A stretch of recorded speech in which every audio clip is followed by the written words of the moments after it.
And it's time to conclude this series between the Great Bend Batcats and the Haysville Aviators. We are back at Plagens Carpenter Park in Haysville, Kansas. Game 4 between the Batcats and the Aviators. Cats hold a 2-1 edge over the Aviators through 3 games this series, trying to secure their 4th straight conference win over 4 games. So things are going pretty well for the Batcats. Still first in the conference. They have a 1.5 game lead over the Cheney Diamond Dogs at the top of the conference. And looks to be another good one here at Plagens Carpenter Park, where the Batcats are kind of trying to still avenge their one road loss in this series against the Aviators. Thanks for joining us here on the Batcats Media Network. My name is Mark McClure, proud to be joined by Brett Allen today. And Brett, the Cats, as I mentioned, they kind of want to make amends after they lost the opening game here in Plagens Carpenter Park. Yes, definitely we do. I mean, it sucks to lose, but you can't win every single game you're going to play. So that's always something you're going to deal with and have to bounce back from. So to lose the first game of this series after a 13-win streak and then come back and put 2 good scoring run games on them last night and the night before, tonight I'm sure we feel pretty confident. Hopefully we can take one. Batcats won yesterday's game 6-3. They held a long edge in that game. For most of the game they led. There was a half-hearted comeback effort by the Aviators in the 7th. They got a couple runs off of Ian Lanik, who was kind of on the back end of his start, and the Batcats were able to hang on. Brett Allen on the mound, got the save in that one over 6 outs. So that's how it turned out. Riley Silva going to lead off here for the Batcats as we're just about ready to get started here in Haysville. First pitch to him, and he takes it just down low. 1 ball and no strikes.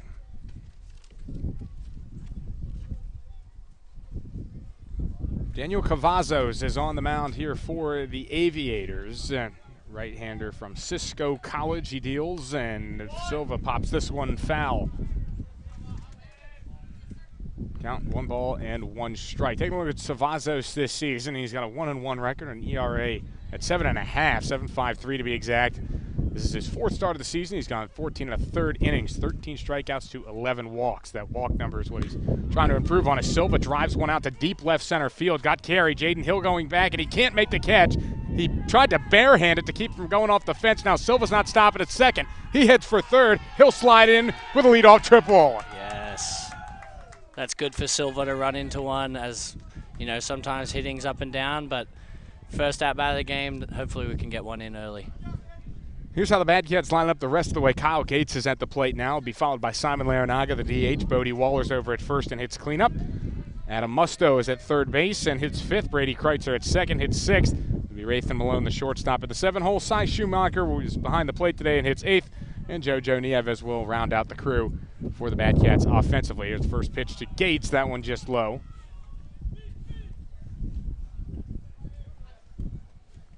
One ball, no strikes.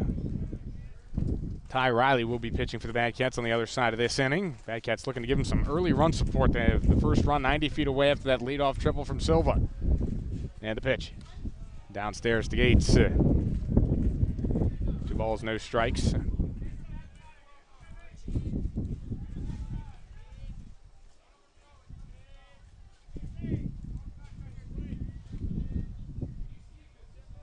Cavazos, and he delivers, and this is fouled away.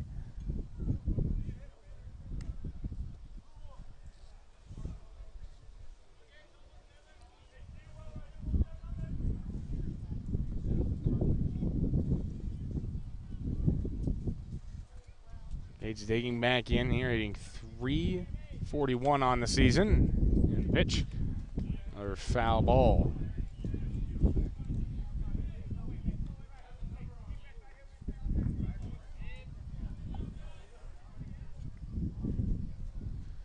Batcats had the early edge in the game yesterday as well. Trying to pick one up here again. Gates stands in, count 2-2. And that's on the outside corner, strike 3. First strikeout for Cavazos, and that brings up the big man Simon Larinaga. Definitely a good chance of scoring a run here. Simon's been pretty hot.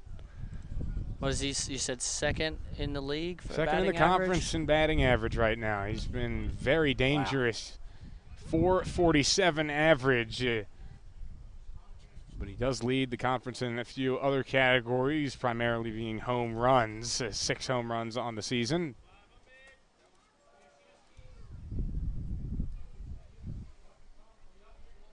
Here's the first pitch to Larinaga and fouls it straight back. Yeah.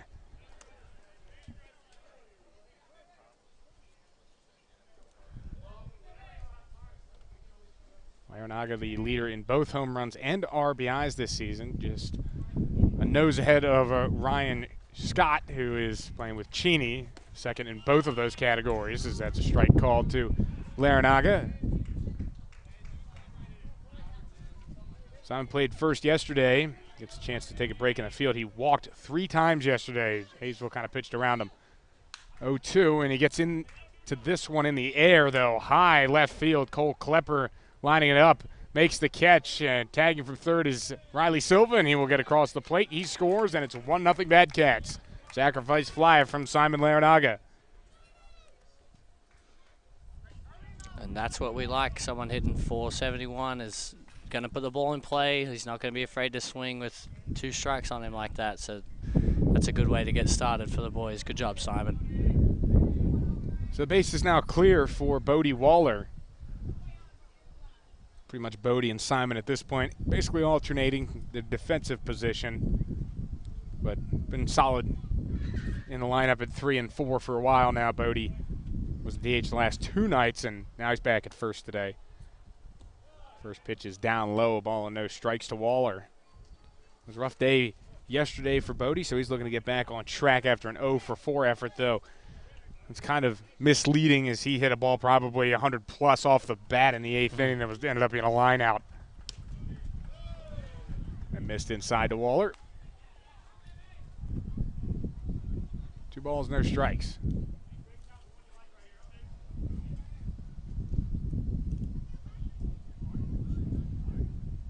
And the 2-0, that's down low, 2 balls and 1 strike.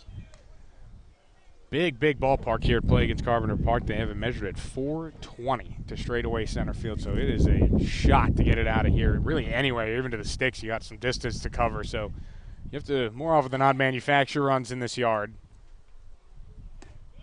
4-pitch walk. So Waller gets the Bat Cats base runner with 2 outs, already leading by a run, and that will bring up Musto, but before that we're going to see time called. It is pretty unlucky that Bodie had nothing to show for yesterday with that 0-for-4 showcase, but like you said, he had that one hard-hit ball. First baseman robbed him of a really good hit, the at-bat before.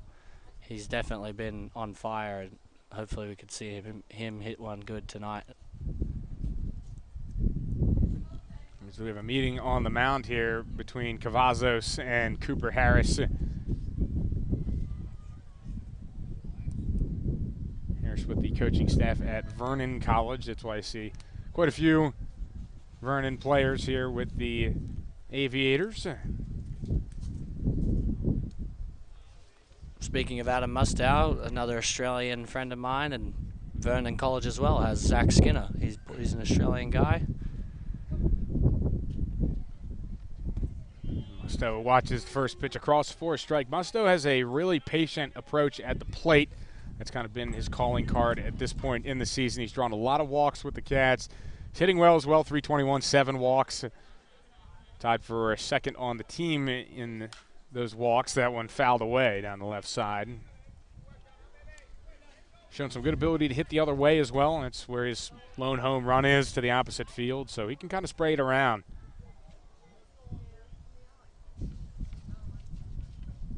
Definitely a strong guy, solid 6'4", probably I think 225. That one way outside, an easy take there for Musto. Last time he played was game 2 of the series, the first one at, in Great Bend, because not both games weren't at Al Burns, but this is the one that was, and grabbed himself one hit in 4 at bats, picked up an RBI.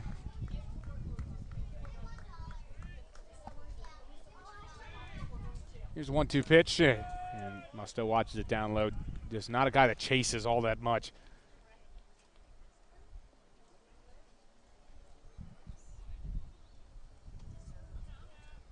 Cats with the early 1-0 lead, top of the first inning. Series finale against the Aviators.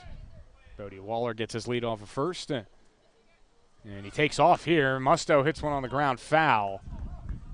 That's 6 inches foul right by first.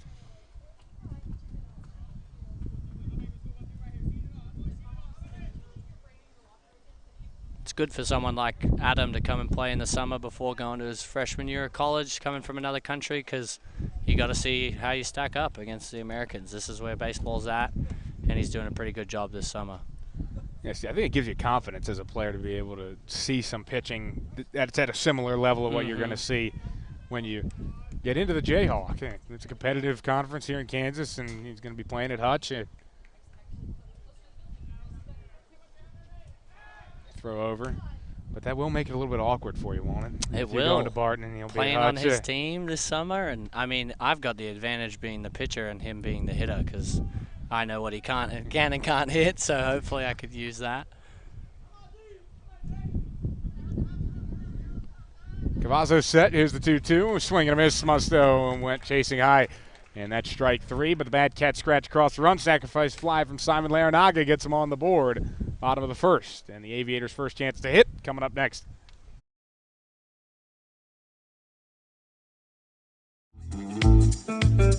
This is your third baseman, Adam Musto, and you're watching Batcats Baseball on Batcats Media Network.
Standing in at 6'7", 190 pounds, Tyrus Riley takes the mound for the Batcats.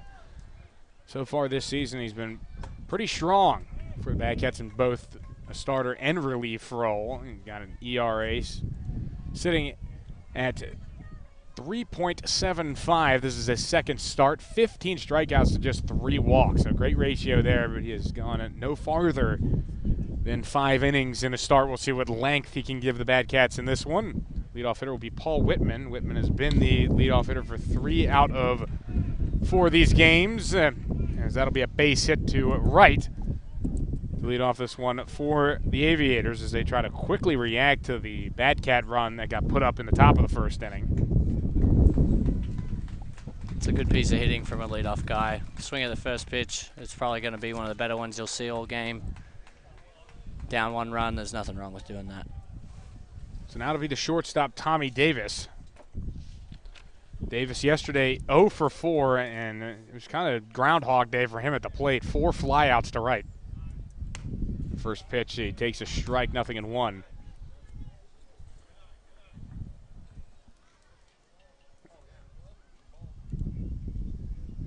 Riley's last appearance was on the 17th against the Sluggin' Rebels. Got the start there, went 5 innings, 3 runs on 5 hits, 2 walks, 4 strikeouts. Here's the pitch, and this fouled away. Riley will come back set here with a 0-2 count on Tommy Davis. That cat right-hander can work both as a starter or in long relief. He's kind of showcased both those abilities.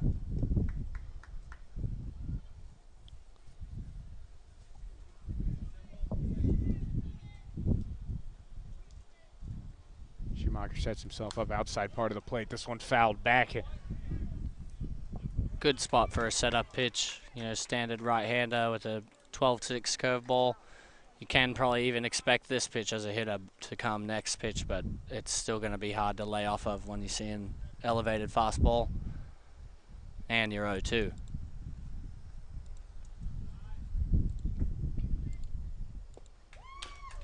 There we go. And this one on the ground, left side. Musto fields the throw to first. It's picked out of the dirt by Bodie nicely. There was only one play there for Musto, and he did pick up that out. Whitman gets into scoring position. That is the first out here in the bottom of the first inning. Brings up the switch hitting center fielder Jaden Hill.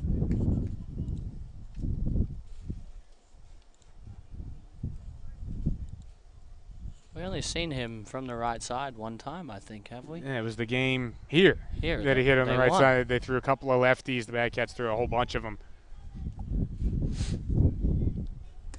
That went up high to Hill.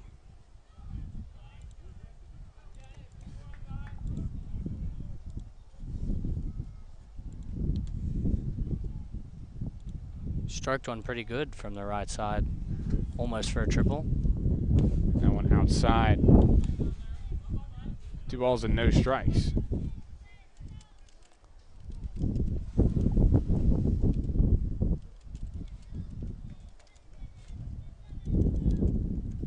Here's the pitch, and that outside again. So 3-0 here to Hill.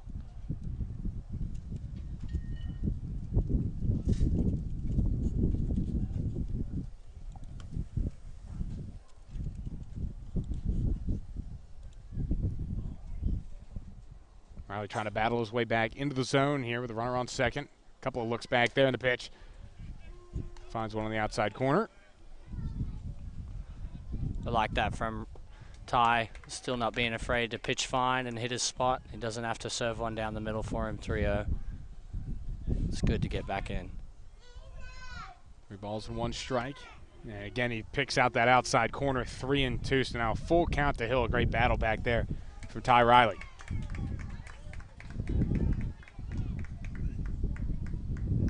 Going to finish this at-bat off. Hill's going to take time here. You see Riley trying to mess with his timing here. Seen a couple of pitchers do that in this series. And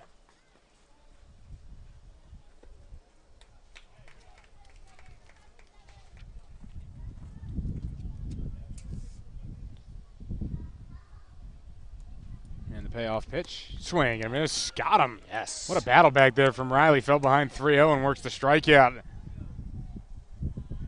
There's 2 down. Tanner Leslie kind of did some of those things yesterday for Haysville, trying to knock hitters' timing off. He had the kind of double clutch at the top of his motion. And then he quick pitched a couple of guys. But Riley, it's more the time he takes between his pitches. Cole Klepper at the plate here, the left fielder. First pitch, that one dropped off the face of the earth. Good Swing and a pitch. miss.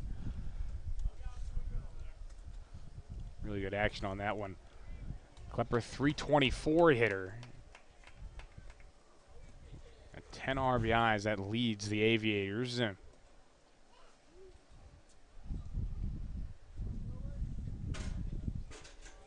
the 0-1. Breaking ball that stayed high. 1 ball, 1 strike. Klepper on a 5-game hitting streak. He was 2 for 4 in yesterday's contest.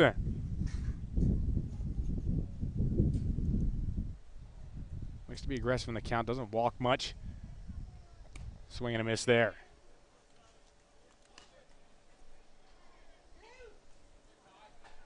So that's 1 ball, 2 strikes.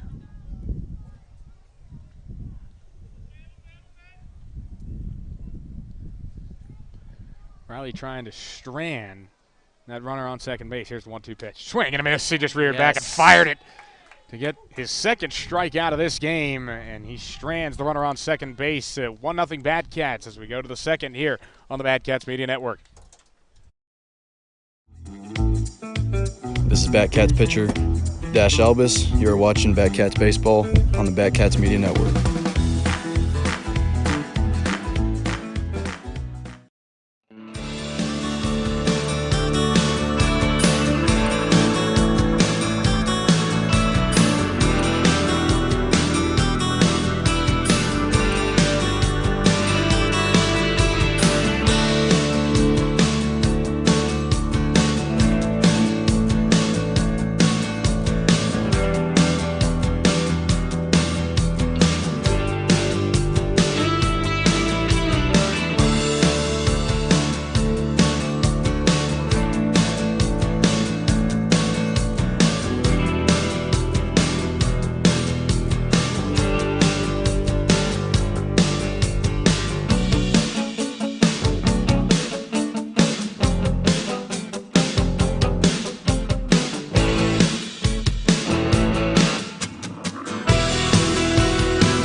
Welcome back here on the Bad Cats Media Network. Mark McClure and Brett Allen calling the action here from Plagens Carpenter Park. Cats have a 1-0 lead, and it will be 6, 7, 8 due up for the Cats, starting with Brady Kreitzer. First pitch strike.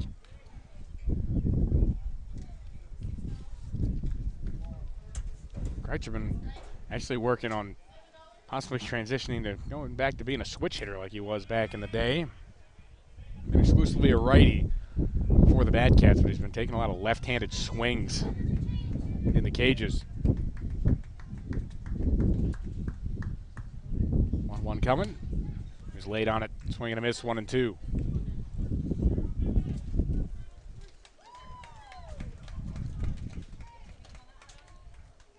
Kreitzer's numbers this season: 303s, 10 for 33, 6 RBIs.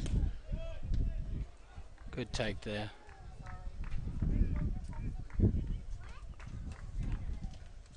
Count even, 2 balls and 2 strikes to the Cats' second baseman. Cavazos into his motion, and the pitch. Another good take there as that's down low, 3-2. So we got a full count.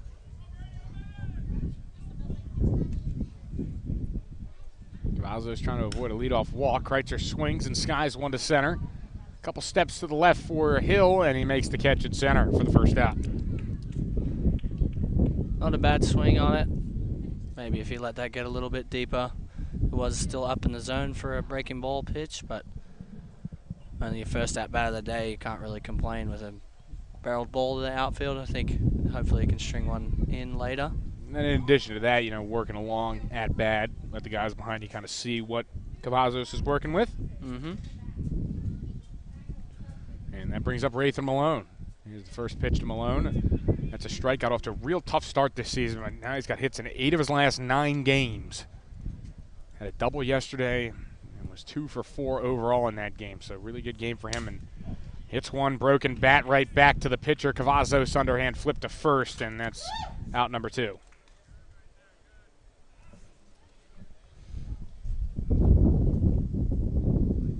And now to bring up Cy Schumacher. Getting his first start since June the 20th. He's working in a 3-man rotation behind the plate with Grant Farlander, Connor Allen. He's 0 for 4 in that last effort. Dropped his batting average to 308, but he's still hitting well overall. 8 for 26 for the left-handed hitting catcher. First pitch outside. Walk up to Cy Schumacher. He doesn't scream catcher when you look at him. He's not the biggest guy in there. Stands about 5'9", 5'10", about 160 pounds. That went away from you 2-0, but he does a great job behind the plate for the Badcats. Fantastic attitude as well. Definitely an easy guy to pitch with, you know, only knowing him for 2 weeks. To be at a good relational level with your catcher that fast is very kudos to his attributes as a player. And the 2-0, outside, 3 balls, no strikes. It's just difficult for him because you compare him to the size of the other guys, the other catchers that they have. Connor Allen's big 6'2", 235 Grant Farlander, around that size as well, 6'2", 6'3", big, over 200 pounds. And then you have Schumacher. But he's great defensively. Going to take the 3-0 pitch. Counts now 3-1. Love pitching to him. He's a very thinking kind of catcher and communicative. So he comes and talks to me before innings and in between innings, what we need to work and how's certain things feeling, and to give myself the best shot out there. 3-1 pitch. He hits foul down the left field line. That gets out of play, and it's a full count to Schumacher.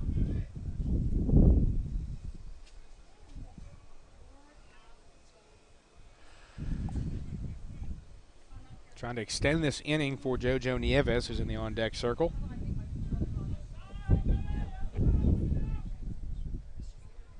Payoff pitch coming here from Cavazos.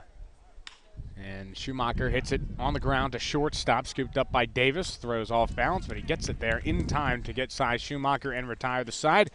1-2-3 inning for Cavazos. Badcats still holding a 1-0 lead. Bottom of the second coming up next. This is outfielder Kyle Gates, and you're watching Badcats Baseball on the Badcats Media Network.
Back to play against Carpenter Park, home of the Haysville Aviators. Badcats lead 1-0, trying to secure their 4th straight series victory in the Sunflower Collegiate League.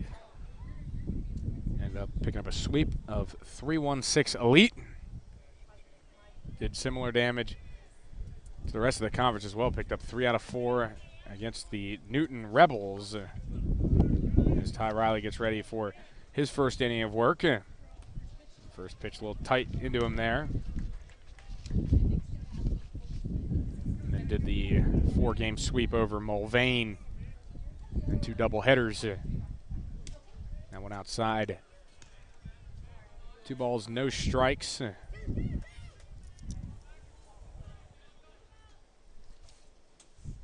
Max Valdez, the designated hitter at the plate. He caught yesterday. Had a big double in the 9th inning. Ball's up high. 3 balls, no strikes. Trying to work this guy pretty fine. He's a good hitter, and having fastball curveball from Ty. Couldn't get back in the zone there. That one just missed, and a 4-pitch walk to Valdez, second base runner for the Aviators in this one. That's the first free pass given up by Riley. Bring to the plate utility man Alex Jarbo. Both pitched and hit in this series. Kind of a new wave of players that are going both ways. First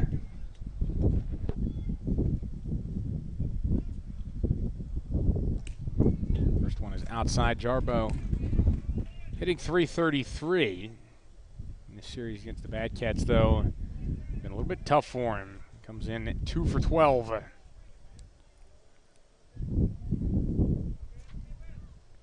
Swing and a miss there. He's hitless in the last 2 contests. Only 1 walk in those 2 games in Great Bend, so he's certainly happy to be back here in Haysville. Like you said, I think he's done a bit of everything. Pitched, hit as a DH, and played in the field. And that one drops right in for Ty Riley. And the count's a ball and 2 strikes. He's also jumped all around the lineup. He's hit in the 5 spot. He's hit cleanup. Nothing short of that utility title, then, it seems. And that one high and tight to him. 2 balls, 2 strikes. Good action count as a pitcher. You know, somebody's going to be looking to swing, but you don't want to get to full count, so you're looking for a swing and miss or a weak contact ball here. Went inside there, and that one fouled off, looked like Jarbo's foot. Looks all right, though.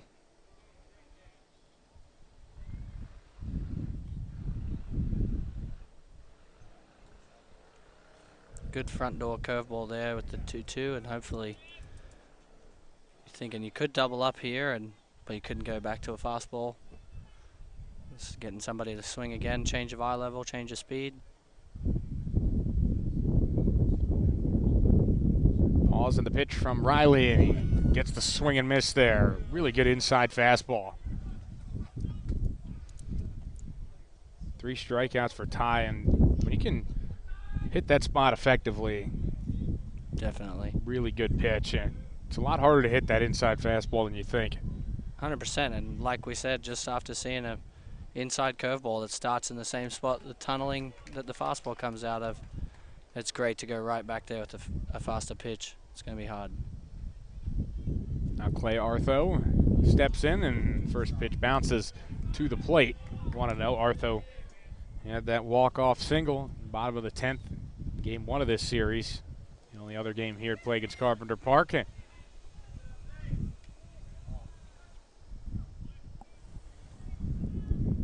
is the 3rd game that Artho's played in this series. This one fouled off. Sat for game 2. But he's going to be earning himself some more starts in all likelihood. 3 for 8 in this series.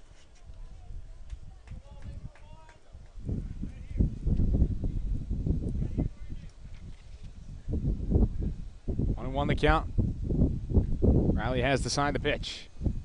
I wanted some late action on it. Down low. 2-1. That's a good take. You don't want to hit into a double play when you're down 1 run and only have the 1 out. It's a pitcher's best friend, and not a bad pitch to take there. It was a 1 count. Especially considering the fact that the Rebels have been short offense in the last couple of games. Just 4 runs in the last 2 games, and even as a whole for the series, they only have 8 runs. Badcats had 8 runs in game 2 alone.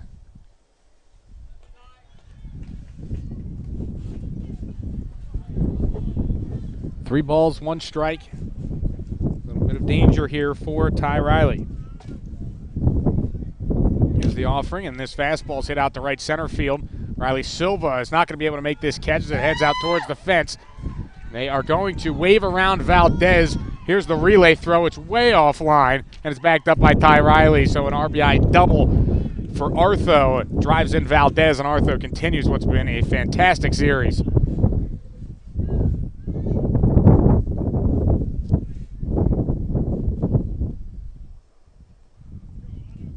We are tied at 1 here in the bottom of the second inning. And that's all right for Ty. I mean, you're going to give up runs and give up a couple of hits. The hard ones are the ones we put on for free as pitchers, you know, walking somebody. But, again, that's why we also scored one for him. Get him a little bit of a cushion to pitch with. First pitch strike in there. 0-1 to Matthew Buffington. So it's Buffington and then Ardoin. That lines out the rest of this lineup for these Haysville Aviators today. Batcats defense lines up like this. Left to right in the outfield, Kyle Gates, Riley Silva, Jojo Nieves. Left to right on the infield, Adam Musto, Rathan Malone, Brady Kreitzer, and Bodie Waller. Cy Schumacher behind the plate catching for Ty Riley. This one fouled straight back. 1 ball, 2 strikes.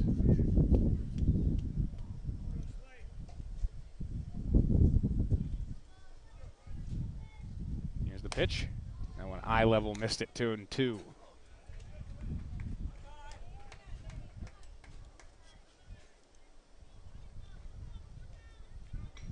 Buffington caught the first 2 games of this series before getting himself some rest yesterday. He's 1 for 6 against the Cats. And the 2-2 ropes this one foul.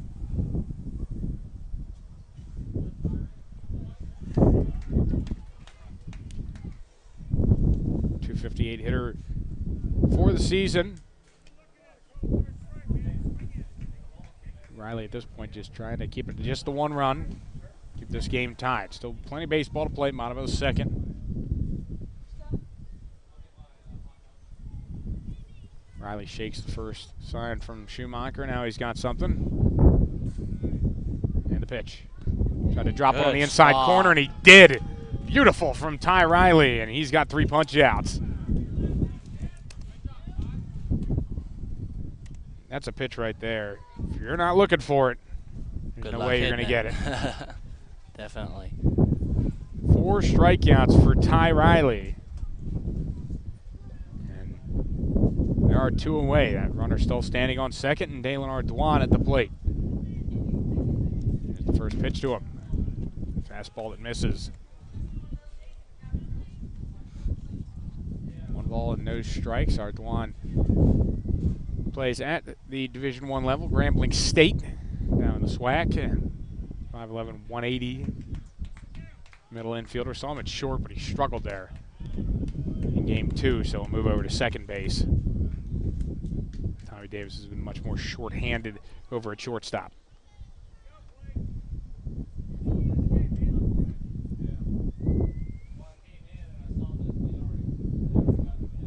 Riley, 1-1. This one popped foul by Ardoin.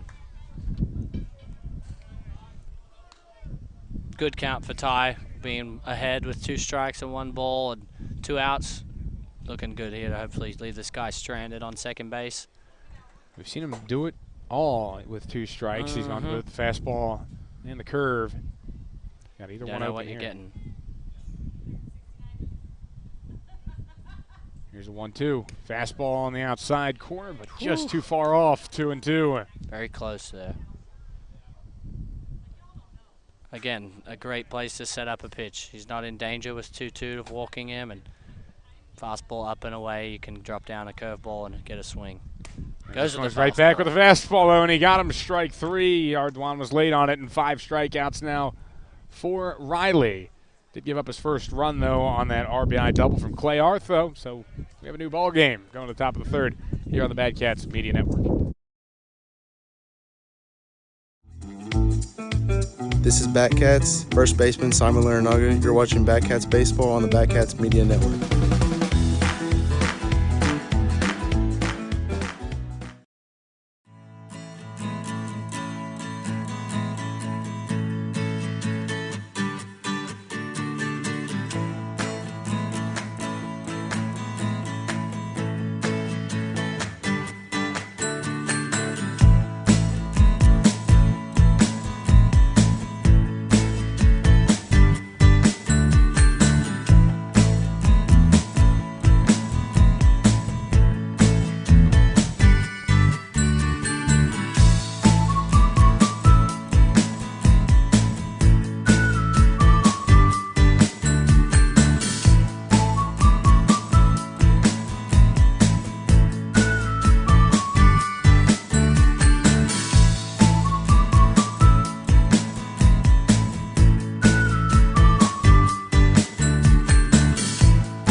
back here. 9-1-2 due up for the Batcats in the top of the third inning. JoJo Nieves going to get us started.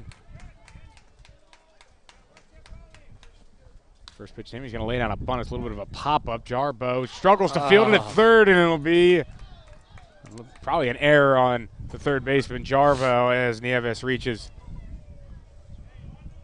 But he's crafty, though. That's what JoJo likes to do. Lays down bunts like that, and even though that one wasn't perfect, still manages to get on. It's the pressure. Fast guy at the plate can still swing it really well, you know, but laying down a bunt like that is always going to give you a good shot at getting on base. Very dangerous. Where he is in the lineup, he's helped produce for the Batcats. He's been dropped from the leadoff spot to the 9 spot and treating it like a second leadoff guy. Brings up the top of the order, and now you have some dangerous bats coming up, starting with Riley Silva. Riley's been tearing the cover off the ball. He missed a stretch of the season. He was away at a family event, and ever since then, he had 2 hits yesterday, now triple to start off in this game. Cavazos got set, and Silva granted time by the home plate umpire. Silva has a very pure swing. It looks very good. I like watching this guy hit. Throw over to first. But again, Nieves gets back in there as he did with the back pick attempt.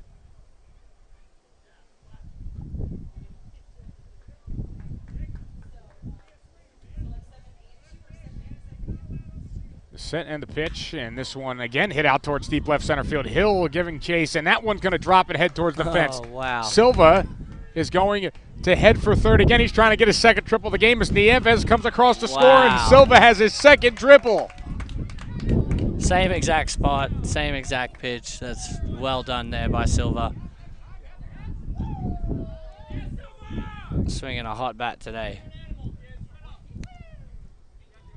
2 triples for Riley Silva. I mean, that's pretty good stuff. And you have guys that won't hit 2 triples all season. Exactly right. That is very, very good hitting. Must be seeing it well today. Now you're in a similar spot with Kyle Gates up. You're just looking for something productive here.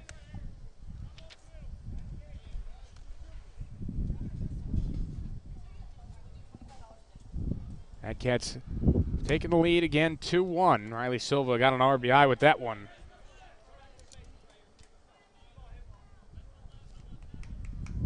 Kyle Gates struck out looking his first time through the order. Good chance at RBI though here. Still nobody out in the inning. Here's the 0-2. Good eyes. Right inside there. 1 ball, 2 strikes. Yeah, really, you only have to do everything but strike out this at-bat, and you got a good chance of scoring a run with no out. The infield back for Haysville. They're willing to cede the run on anything on the ground. And this one hit well out to deep right field, but it's in foul ground. And that one gets out of play. That ball was crushed, though, by Gates.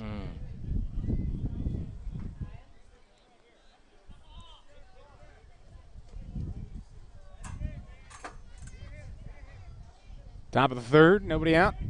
Batcats been really helped by Riley Silva's bat and run scored an RBI, and we're just in the third inning, 2 triples.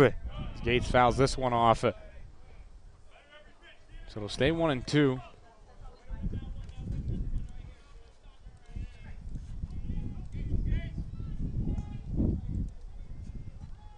Gates been on quite a bit of a cold streak at this point for the Batcats. He's 5 straight games hitless. 1-2. Outside, 2 balls, 2 strikes. Hasn't notched a hit since June the 15th against Newton.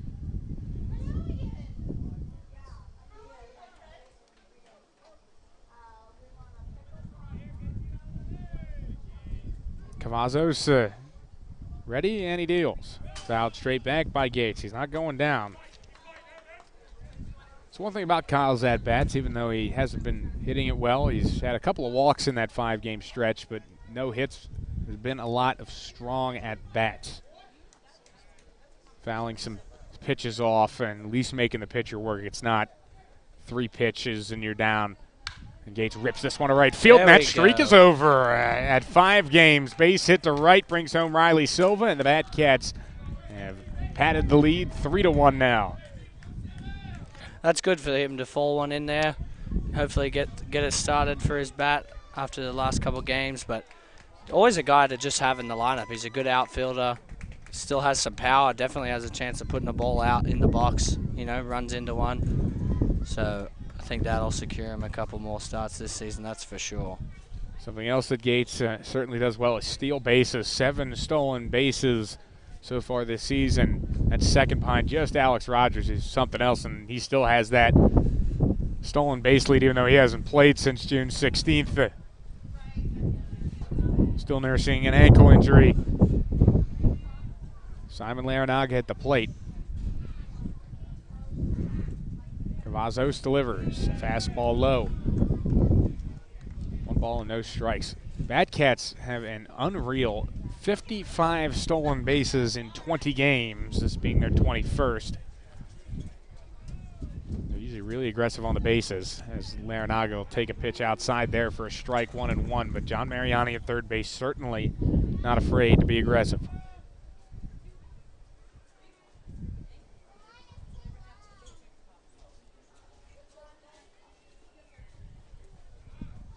Cavazos deals, swing and a miss there. Gates going to try and go on this one. The throw down was off target by Buffington. And Kyle Gates has his 8th stolen base of the season.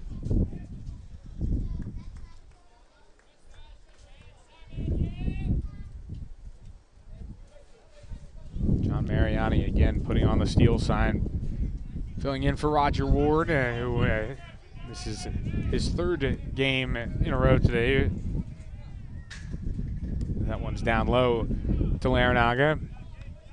Out for personal reasons with the Batcats. John Mariani been holding things down, 2-0 since he's been the acting head coach. Steering the ship very well, though. He's good there and has good experience coaching at Barton Community College, and he's definitely in his place over there. The 2-2 fouled away down the right field line, so it'll stay 2-2.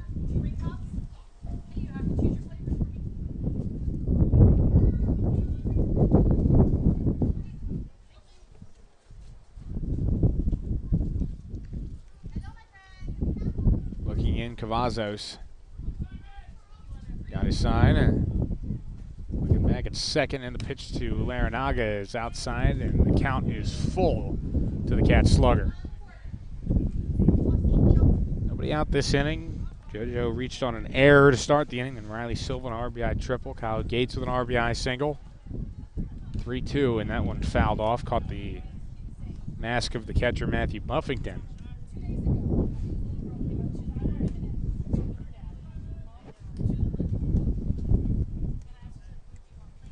So we'll go again, 3-2. It's a good battle here from Simon. The longer you got to face this guy, the more pitches he gets to see. Payoff pitch, and that was the inside hits Simon Larinaga. And it's going to make Gates go back to second base. He had a good jump there, too, which is unfortunate. You almost want to try and sell that like it didn't hit you. Hope you can get a guy first and third because of that. But that one definitely squared up Simon. Kind of hard to miss. Got a big frame in there, so. Yes, definitely. Runners on first and second. None out. Bodie Waller at the plate. Walked on 4 pitches his first time around.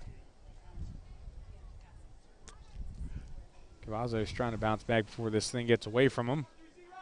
Bodie had 1 hit when we were here last time we played at this field.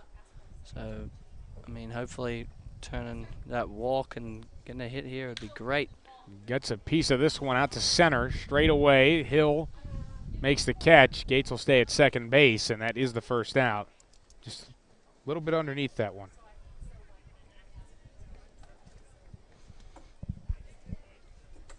So that is the first out here in the top of the 3rd inning. And that brings up Adam Musto. Got all kinds of nicknames. Ozzy and AJ are the two primaries.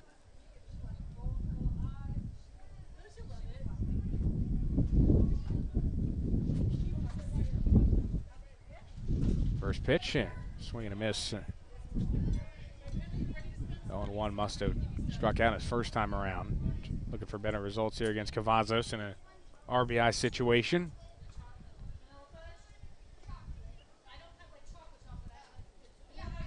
Here's the 0-1, and this one hit on the ground over to shortstop. Might be two. Davis flips over to Ardoin, and then to first, and it gets by Artho. That's going to allow a run to come across to score. Gates gets across the plate, and it's a fielder's choice for Musto. Poor fielding, again, hurting the Aviators as it has all series long.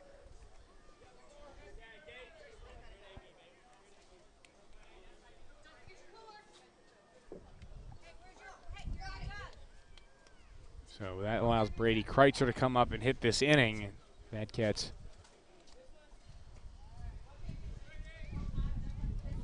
lead should be up to 4-1 at this point. That's what I thought, but I'm just... I haven't put it up on the scoreboard yet, but Nieves scored on the RBI triple, and then Gates drove home Silva, and then that last run there that Gates came across and scored. Either way, Brady Kreitzer at the plate. That one outside. Count, ball and no strikes. Kreitzer swung at a high pitch on a 3-2 count last time up. Got into it, but just flew out to center. There's the 1-0 from Cavazos. It's a strike call there, 1-1.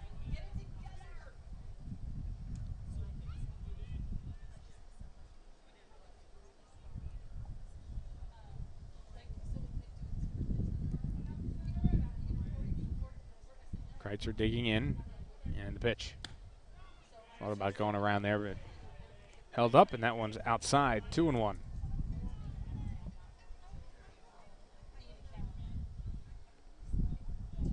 Now they have that run up, so officially everyone's on the same page. 4-1 score, Bad Cats with the lead. Here in the top of the third, 2-1 pitches away from Kreitzer, 3 balls and a strike as Cavazos struggling to find the zone here. Thought he should have been out of the inning with a double play, but the 4-3 part of that double play didn't work out.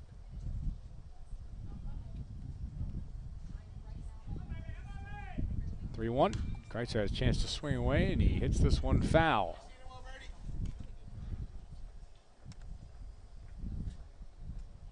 Pretty similar to his first at-bat, Kreitzer in a full count.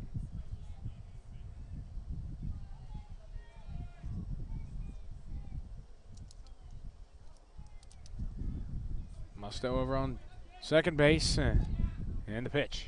Swing and a miss, Kreitzer out on strikes to end the top of the third inning, but the Bad Cats get 3 runs across, and now have a 4-1 edge going to the bottom of the third here from Haysville.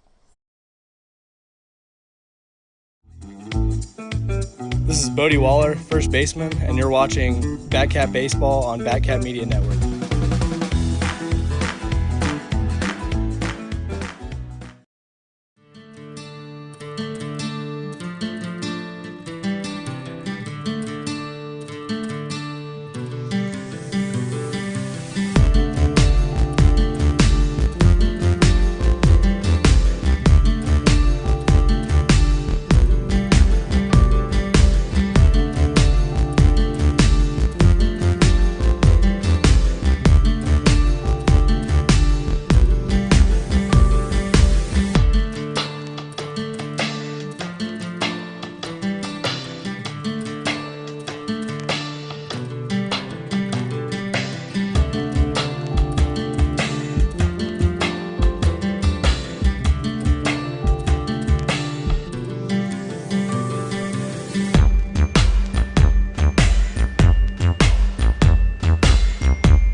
Batcats back in front after a 3-run top of the third inning.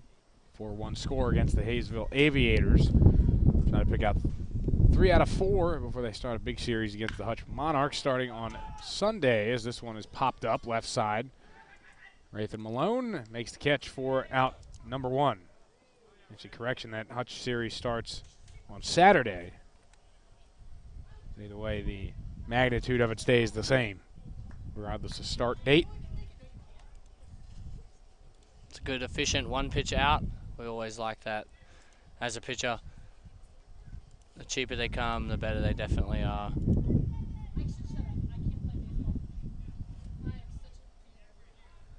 So now stepping in will be the 2-hole hitter, Tommy Davis. It was Paul Whitman that flew out there to lead off the inning.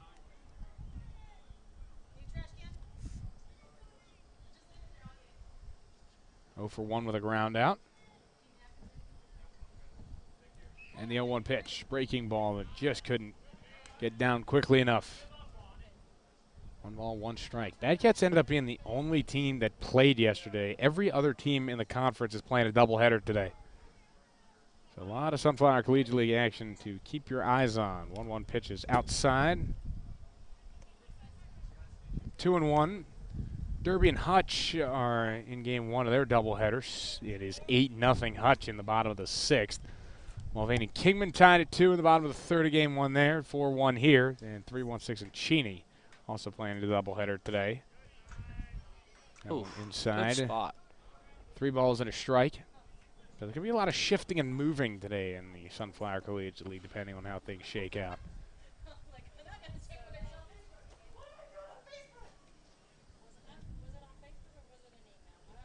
3-1.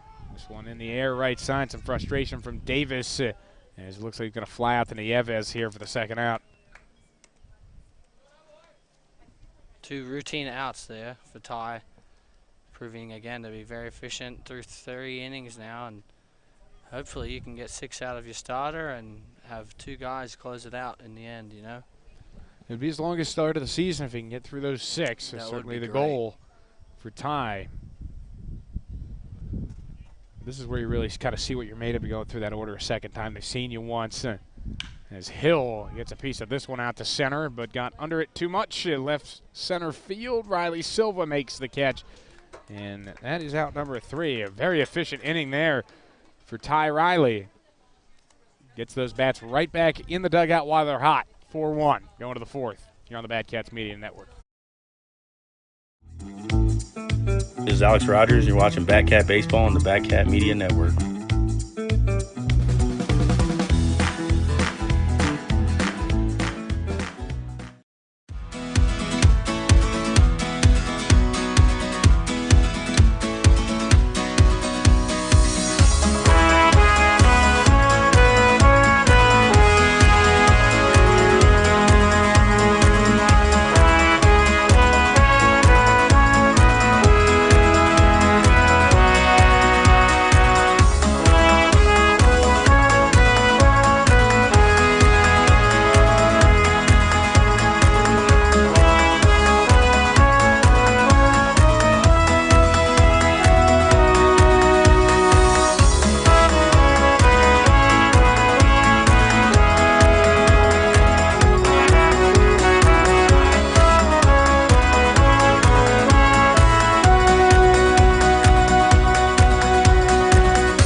DJ Cavallos is going to stay out on the mound, giving up 4 runs through 3 frames. As Rathan Malone comes to the plate, 7, 8, 9 due up for the Cats. First pitch strike. 0-1. Malone grounded out back to the pitcher. This first time I've also broke his bat, so I mean, that almost feels like you're 0 for 2 before you even took your second at bat. Definitely. Broken bats can be an expensive at-bat. Some people say they like to trade them for hits, but if you don't get a hit, it is definitely not the happiest time. 1-1. That one is outside. Got past the catcher, Buffington. 2 balls and a strike. We've had more balls come flying over this direction in the first 3 innings and change than we had the entire game on Monday. That's even with me putting a couple back there for you last night. Exactly. And it's still. But, you know, we're sitting right behind the chain link fence here. The camera set up at it from a higher vantage point than where we're sitting. That ball's flying over here. And I'm flinching all over the place. That's inside, 3-2. Way to work the count leading off this inning. As a hitting team, you want this guy to get on. He's also another one of our faster players. Payoff pitch from Cavazos, and it's swing and a miss there. Malone out on strikes now. 4 strikeouts for Cavazos.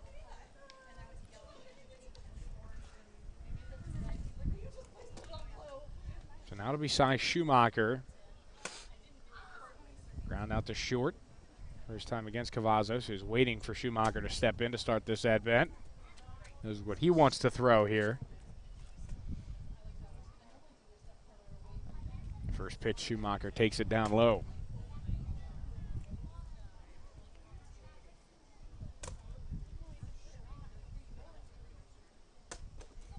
Can definitely be difficult for Cy getting in the batter's box after you're normally only playing once every 3 days. That one fouled straight back. 1-1 because unlike the other 2 catchers, Grant Farlander and Connor Allen, they regularly be in the lineup as DHs. So Cy doesn't have that same luxury. He's got to come in hot and hopefully stay it while he's having rest days, you know. Does make it difficult. But it should mean his body should be feeling good when he comes into play and no extra soreness. 1-1 pitch outside. 2 balls and 1 strike.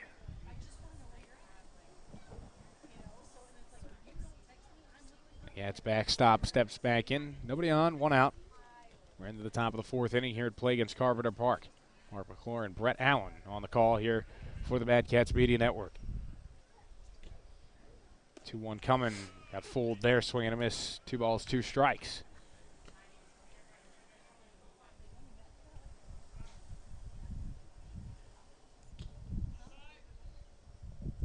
So it's a 2-2 count. Schumacher digging back in, but he immediately is going to ask for time, and he gets it. Looked like something got in his eye.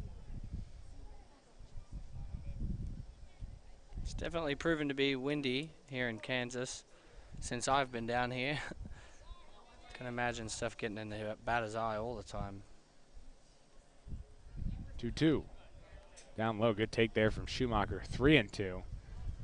It was really gusty before Tuesday's game. Storms were swirling around Great Bend, and it looked like a dust storm was blowing in just from all the dirt going all over the place. It was ridiculous. I've heard all about this Kansas weather, and I've been told I haven't even seen anything yet, and I've been surprised sometimes with the wind and the rain.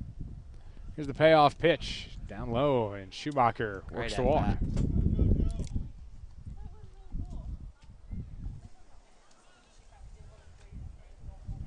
You get to see a lot when it comes to Kansas weather.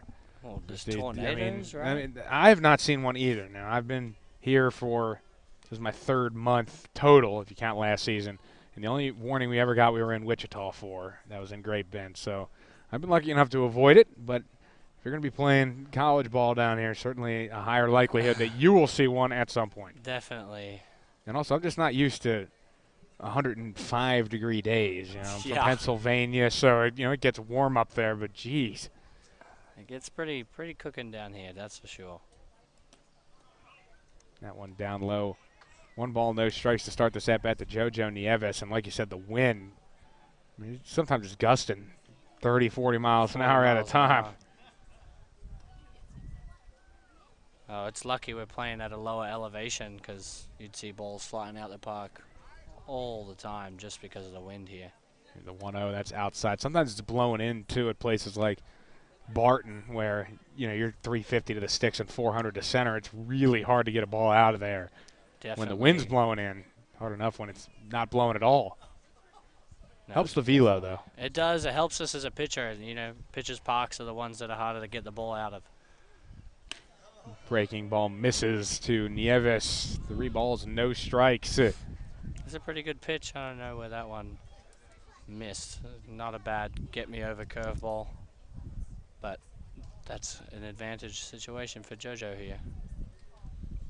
We talked about John Mariani ever since he's been coaching over at third.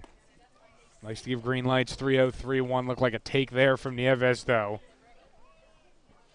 Doesn't need to do anything special, you know. You can get on however you can with runners first and second, 1 out. You should be able to score an RBI at some point in that inning. The 3-1.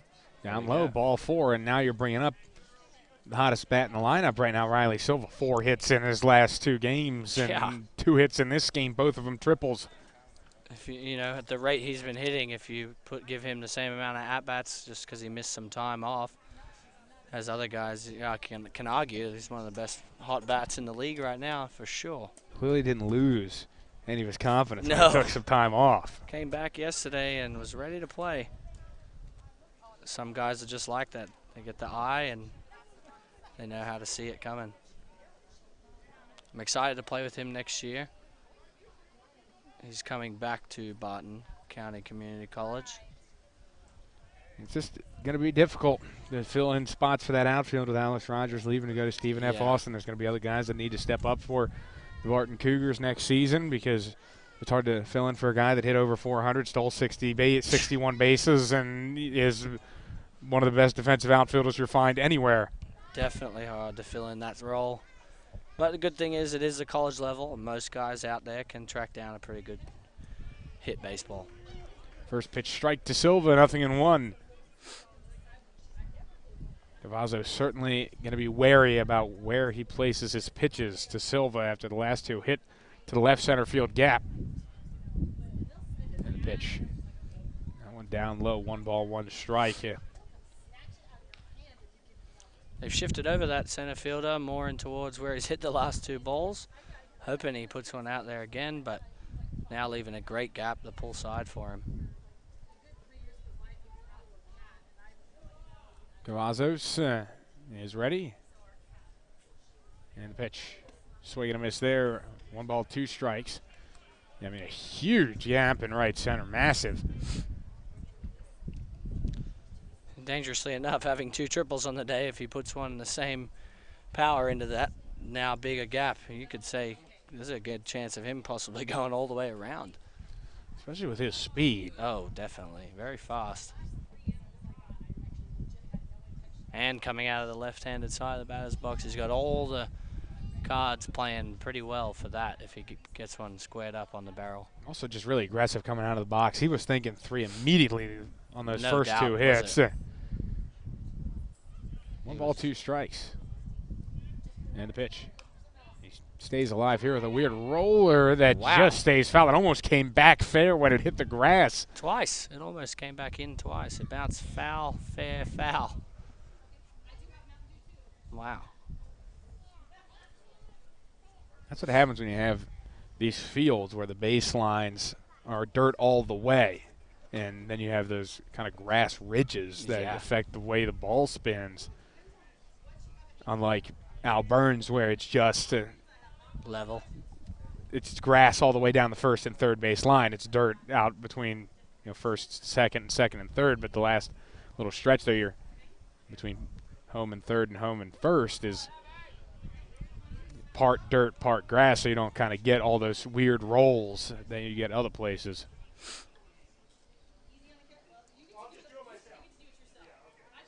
Definitely looks pretty though, having the dirt base paths. Looks very classic. baseball field. Yeah, the 2-2. That's down low in a full Great count. at bat. I do agree. I'm personally a big natural field guy. Me Now, I too. get the whole story about artificial. It's much easy to maintain, yeah. and from a standpoint of it could rain 5 minutes before the game and you can get back on and play. Exactly. But I've just always been a big fan. It has such a classic feel when you play on a natural dirt baseball field. If anything, I'm okay with the turf infield, but I want dirt cutouts. I want the base paths and the bases to at least be natural, because I think you can't be sliding on grass. You got to have dirty pants at the end of the day. That one outside, ball 4, and the bases will be loaded for Kyle Gates. Only one out. And there's nothing that beats a good slide into the dirt. The dust cloud. It's great. It's iconic. Some of the best photos you could ever see of legendary baseball players sliding in or tagging someone sliding into a base. It's where all the action happens.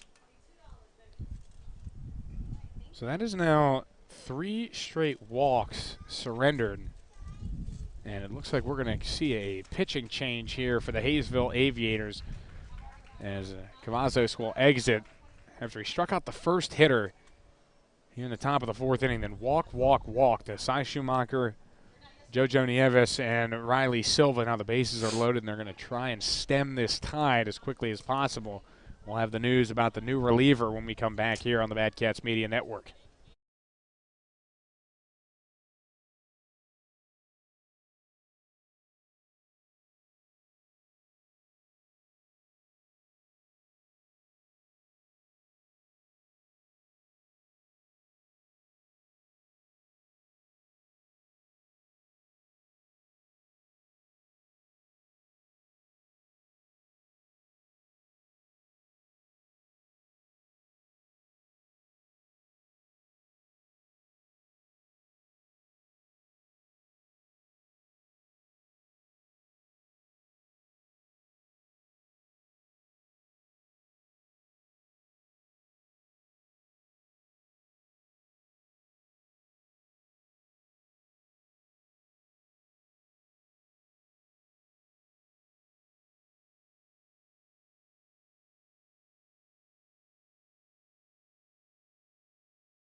Welcome back. Bases are loaded for the Bad Cats. Top of the 4th inning, 1 out. Kyle Gates at the plate. New pitcher for Haysville is Calvin Jensen. Right-hander stands in there. 6.15 ERA and an 0-1 record as the first pitch missed to Gates. 1-0. 19 innings pitched for him. So he's been pretty much a workhorse. This is his 6th appearance early in the season. 9 strikeouts to 5 walks, but he's given up 31 hits in 19 innings. That one's high. Wow. 2 balls, no strikes. His last outing was brutal against the Derby Twins. 5 innings pitched, 16 runs, 6 earned on 14 hits, 2 walks, and 1 strikeout. So he's looking to build a little bit stronger of a performance here. Hopefully. That's a strike in. 2-1, and that's the type of performance that can really affect your confidence as a pitcher. You've got to have that short memory go in and try and attack. 1,000%, because baseball's statistically and physically the hardest sport to play in the world. So you're going to have bad days, but minimizing that is the only way to get better, hopefully. Swing and a miss on that breaking pitch. Gates has a 2-2 count on him. Jensen really looking for the strikeout or something on the ground. Gates looking for something in the gap that could clear him. Here's the pitch. He hits this one high in the air, right center field. Whitman running this one down, and it'll actually be Hill that makes the catch actually in right center. And tagging from third is Schumacher. He scores. The sac fly for Gates makes it 5-1.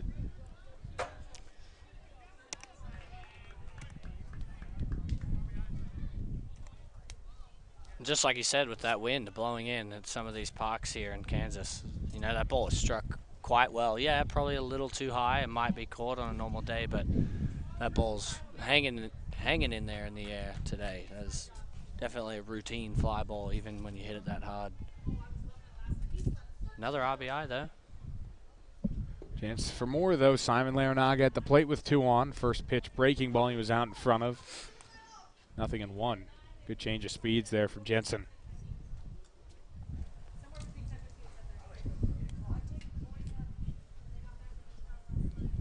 Count 0-1. Jensen from the top. Here's the pitch, and that's outside. 1 ball, 1 strike.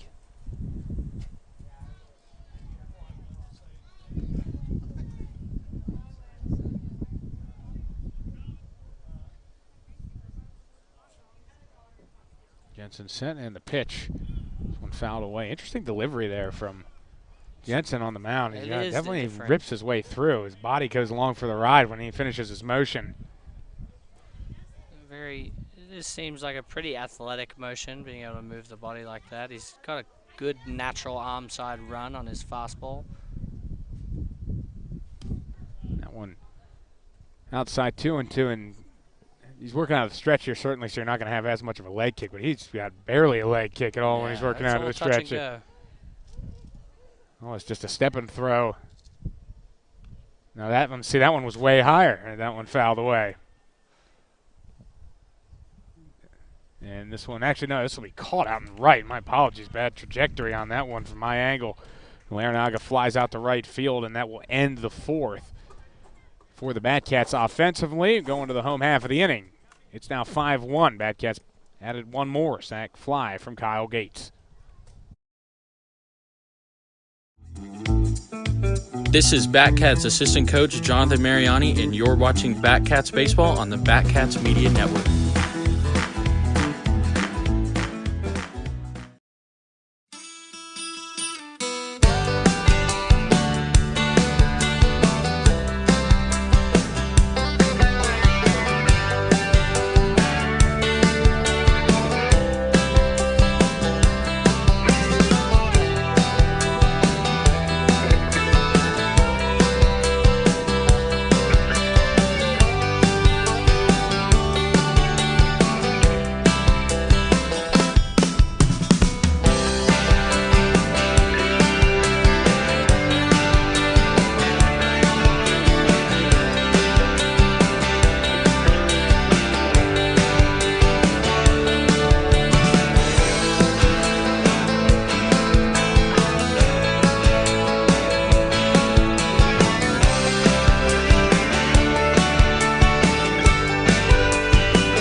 Cats now up by 4 runs. Bottom of the 4th inning here from play against Carpenter Park. Ty Riley stays on the mound. His first pitch to Cole Klepper when it's fouled away. The left fielder is 0 for 1 with a strikeout.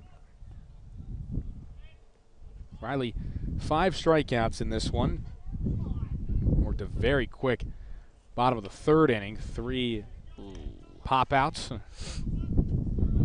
Pretty routine plays for the outfield and Wraith and Malone.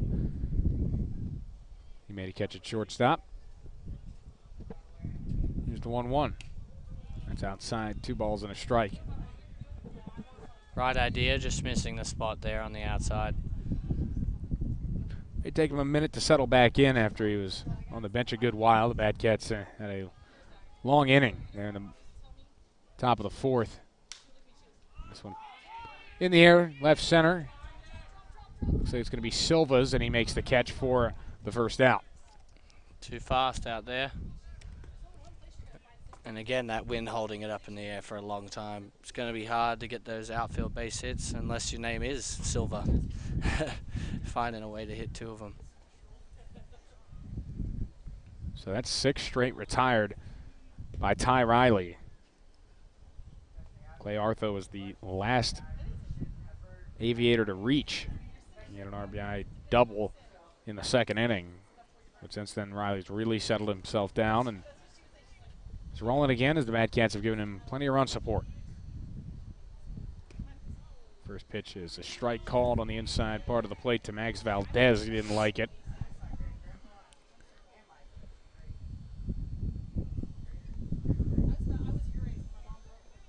Valdez has the only walk that Ty Riley has surrendered so far. That one missed 1-1.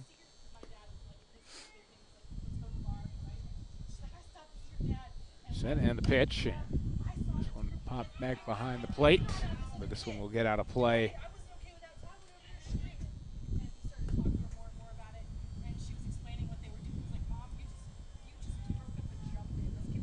So now it's 1 ball, 2 strikes.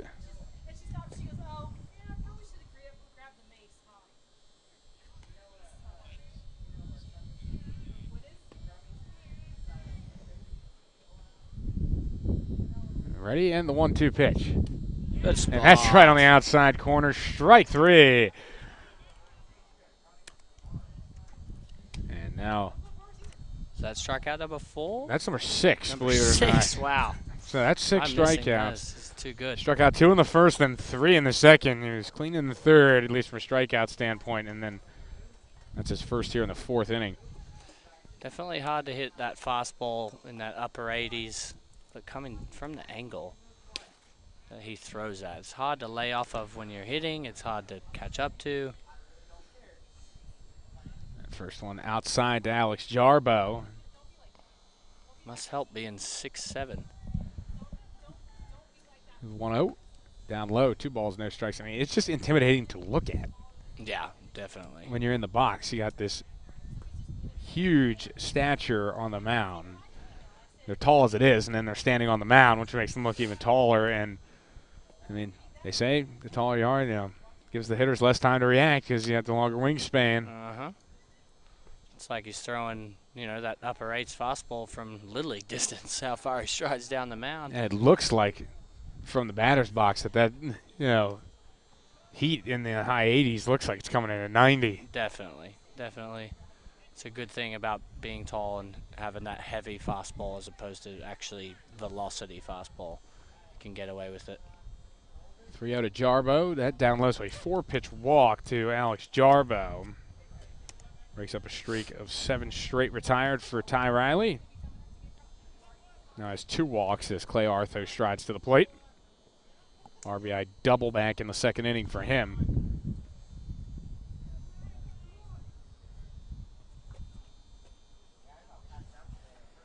You'd like and hope that the pitcher's best friend pays a visit this inning. Get your team back in the hitting frame. First pitch swinging here for Clay Artho. Shallow left field. Coming in is Kyle Gateson. He gets under that one, makes the catch, and that retires the side. Ty Riley had a 2-out walk but worked around it, and he has thrown 4 one-run innings so far here in Haysville. As we go to the 5th, it's 5-1 Great Bend.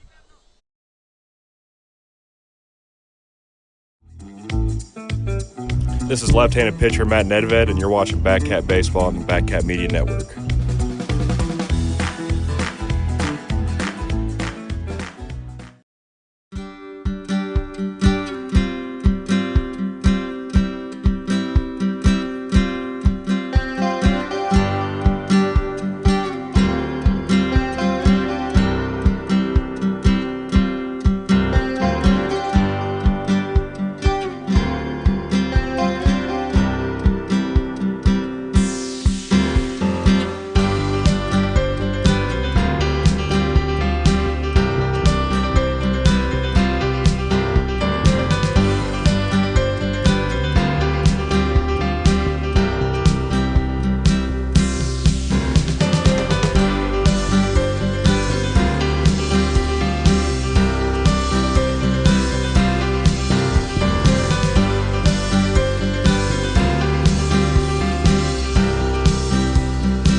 Welcome back here on the Batcats Media Network. And Great Bend leads at 5-1 as the first pitch is up high.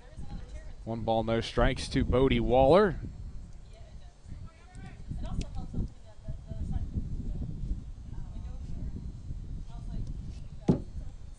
Quick delivering the 1-0 pitch, that one up high as well. 2 balls, no strikes to Bodie. He is 0 for 1 with a walk and a fly out to center.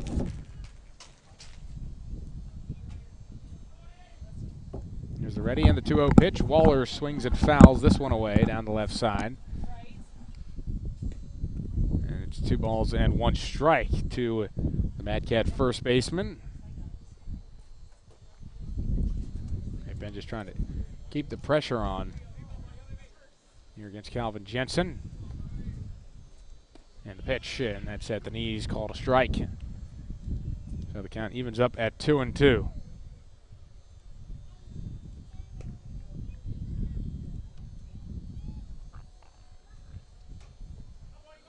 Ready, and the 2-2 pitch. That one down low, and the count's 3-2. Cats got 1 in the first, 3 in the third, and 1 in the fourth. Looks like the catcher took that one off the family jewel area and needed some time to get back down in there. I don't envy their positions sometimes. Yes, it didn't even look like, I mean, there was no contact made with that ball. That was just a misread from Buffington. Self-inflicted wounds. Not the most pleasant, I bet.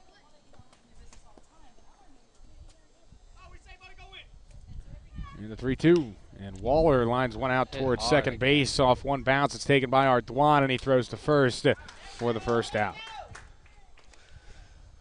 Swinging a hot bat still, not, you know, hitting a good part of the baseball. You can't be mad when you barrel one up, 1 hop to a second baseman. I'd never be mad at that as a hitter. So that brings up Adam Musto. And while he's at the plate, people have been interested in, you know, how is the baseball culture in Australia, and kind of how did you get your start down there? I mean, it's similar in the sense that we're obviously playing the same game, but we play with wood bats, so this is very used to what we're doing, and Mustow is now in his element playing baseball in America, trying to find his way before he gets going to college. And in terms of baseball culture, it's great, because when you're a young kid and you're performing at a high level, you do actually get to play with men, and these older men have more experience, and you can actually learn a lot and become an earlier student of the game, I think, coming from another country. Because it's really interesting to think about, you know, players coming over just to play college baseball. And I mean, Mustow's done a great job. Brett, you've done great as well. And Mad Cats have benefited significantly because of the presence of the 2 Aussies on the rosters. That one's high to Brady Kreitzer.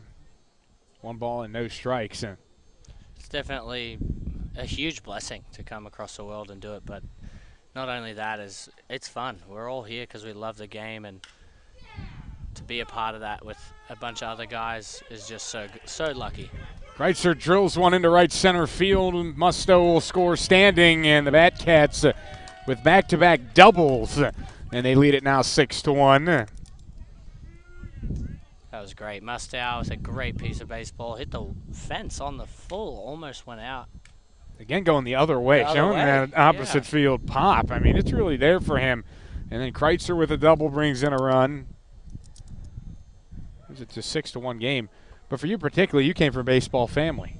Yes, I did. So, I mean, my dad played college baseball, but he was Australian. He played baseball for Australia in under-18s at the World Cup against Alex Rodriguez and that kind of area. And my dad was a pitcher. And he got a scholarship to college at Lamar University in Texas, Division I, and played 2 years, injured himself, and finished up at East Texas Baptist University, where I met my mother, who was also at East Texas Baptist at the time, but she finished up at Stephen F. Austin. And this pitch is a strike call to Rathan Malone. 2 balls and 1 strike. Badcats with 1 across this inning. 2 doubles in a row. Malone 0 for 2, my apologies, to this point, as he'll foul 1 away here. 2 balls and 2 strikes.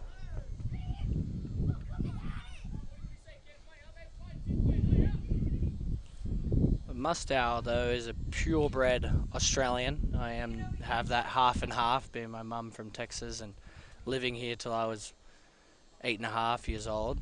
Swing and a miss there from Malone, and that's strike 3. It's a good pitch there. That's the first strikeout for Jensen, and that'll bring up the catcher, Cy Schumacher. Hey, I remember you telling us on the bus, I mean, you used to have your classic American accent for a period of time. Definitely, and I think it bounces in and out depending where I'm at now, just who I'm talking to and who it's around. It's all messed up, and we always said that about my dad's accent, and we said he's got the movie star accent trying to play all these different roles, and I think I'm slowly developing my own. Hopefully, that's what I'll call it. 2 outs and a runner on second base here for the Badcats. Schumacher in with a walk and a ground out, a run scored. First pitch to him, curve that stayed outside, 1-0.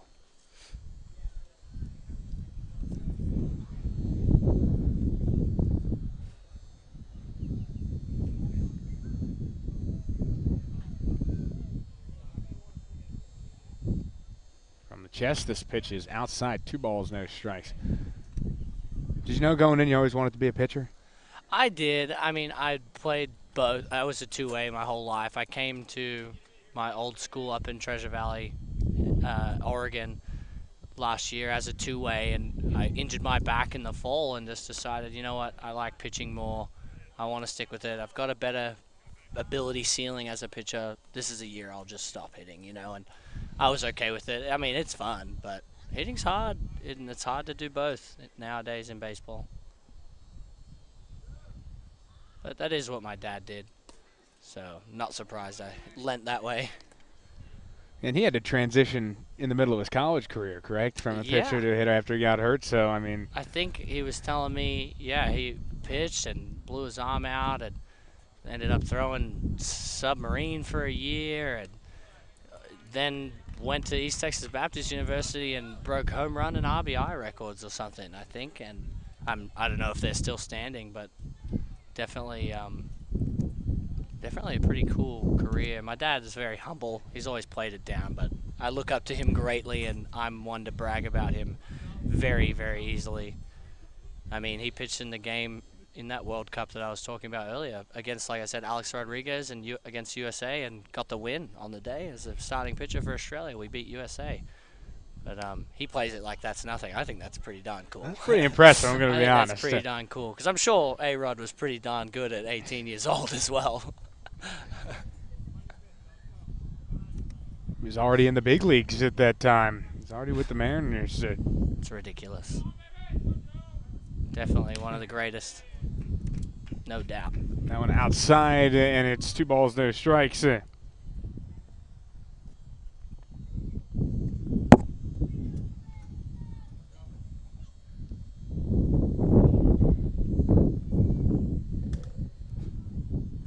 the set and the pitch. And that one a strike on the outside corner, 2-1. Not a bad take there, 2-1 from JoJo. Still an advantage count where he can't afford to rip one down the middle, but you're looking for a fastball in that 2-1 count. Here's Jensen setting the pitch. Doubles up. Another strike there, 2-2 to Nieves, who has reached twice in this game, once on an error, and he walked once. And that's good pitching from the Haysville pitcher, just being able to double up confidently like that, get yourself back in this count, now 2-2. You have to tip your cap as a hitter. 2-2 pitch, and this one fouled off, that one kind of bearing in a little bit on Nieves. Another breaking ball that didn't break as much. That's 3 in a row, so you're kind of hoping you don't get a 4th one, but it's definitely possible with still a 2-2 count. So let's see what JoJo can do. 2-2 pitch, swing and a miss, got him. He got him with 4. And that will end the inning. 2 strikeouts in the frame for Jensen, but the Batcats get another one. RBI double from Brady Kreitzer, brought home Adam Musto.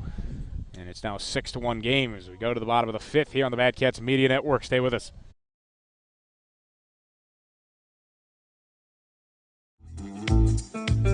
This is your catcher, Grant Farlander, and you're watching Batcats Baseball on Batcats Media Network.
We're back here on the Batcats Media Network into the bottom of the 5th inning now.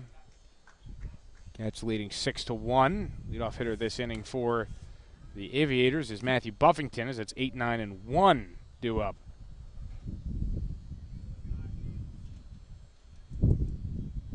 Ty Riley still looking strong on the mound. This one popped foul by Buffington. And it's 1 ball and 1 strike.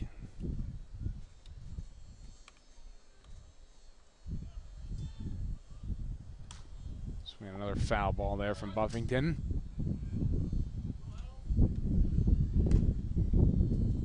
Count 1-2.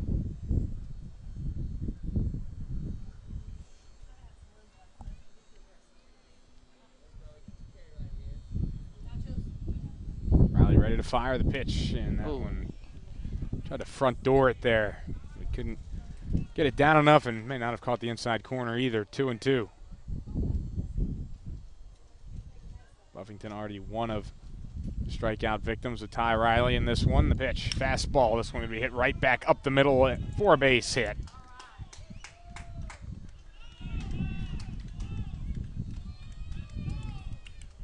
We've seen that fastball overpower a couple of hitters, not Buffington there, and was able to get the bat to it. Drive it up the middle to start the bottom of the 5th off right for Haysville. And it'll bring up the 9-hole Dalen Artoine.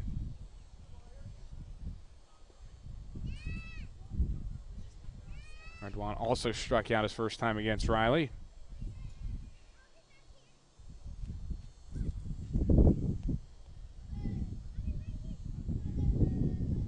First pitch is going to be bunted down the third base side. Going to be a tough play here for Riley. Bare hands, he throws, and it is in time. Great play. That's great. Get himself an out there.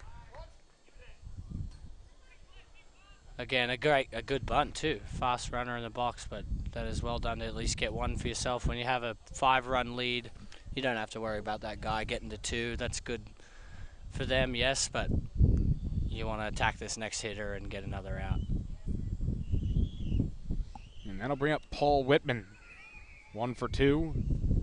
And a hit to lead off in the game for the Aviators in the first inning, and then popped out in the third. First pitch outside. Ooh. 1 ball, no strikes.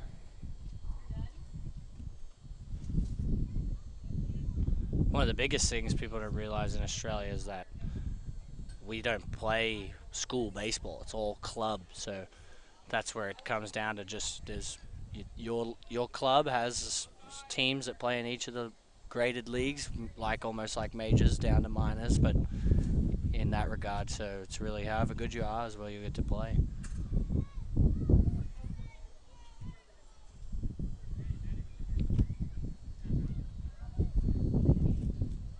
At 2-0, check swing. That one is a strike anyway. 2 balls and 1 strike. Yeah.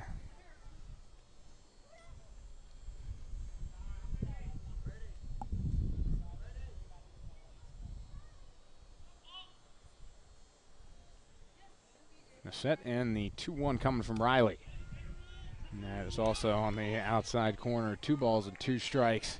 Colton Flax, the head coach for the Aviators, not liking that call at all. It's a game. It's a game of millimeters when it comes to those balls and strikes. It's very hard to tell.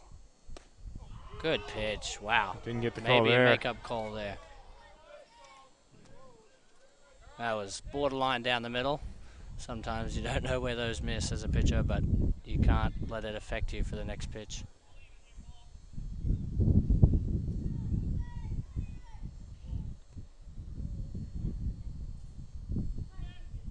Wait here from Riley. A couple of glances at second and the pitch. Good job. That's There a we strike go. 3. Bounces back to get Whitman looking. 7 strikeouts now for Riley. That ties the season high. Maybe back-to-back makeup calls there from the umpire, you could say. But we'll take that. That was well spotted, well thrown by Ty. So 2 outs. And it will bring up Tommy Davis, who's 0 for 2. And you're bringing it up. I mean, a lot of more colleges are starting to expand their recruiting. And they're bringing in a lot more international talent. I mean, just thinking about some of the guys in similar shoes as you, Brad, that have played, that are playing at Barton, that were able to succeed. I mean, I think the biggest name that you think of, Josh Hendrickson, plays for the AA Reading Fighting Phils. Spent a season at Ranger College and then transferred to Barton, where he played 1 season, then went to University of San Diego. Spent a pair of seasons there as this one's ripped to deep left field by Davis. Going back is Gateson. He's going to have to play this one off of the wall. Coming around to score is Buffington. And Davis gets himself an RBI, and score is now 6-2. Batcats still leading. 2-out double, that's well hit. But again, you got a good run lead. You can't really be mad there. You're going to get this, hopefully get this next guy out and go hit again. But no, they're definitely expanding. I mean, I'm sure they cracked on to the South America. They cracked onto that a while ago. You know, good talent for baseball coming out of there and all over.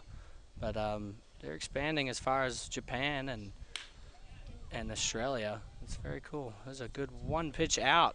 Down to shortstop, Rathan Malone with a good throw to complete the 6-3 to end the inning. Another run across for Haysville. Got themselves an RBI double from Tommy Davis. Batcats still lead it by 4 as we head for the 6th here on the Batcats Media Network. This is infielder Colter Maldonado, and you're watching Batcats Baseball on the Batcats Media Network.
back here to the Bad Cats Media Network. Calvin Jensen still working here in relief, and the first hitter he'll face in the top of the 6th inning is going to be Riley Silva, who's going to hit with the first pitch.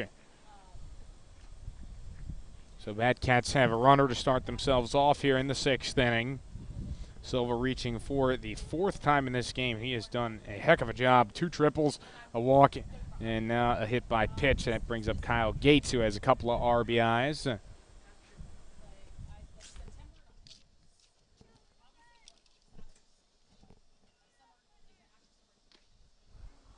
Here's the pitch to Gates, runner on the move. There's the throw down. It's going to be tough to get Silva, and they couldn't tag him on the foot as he slid through.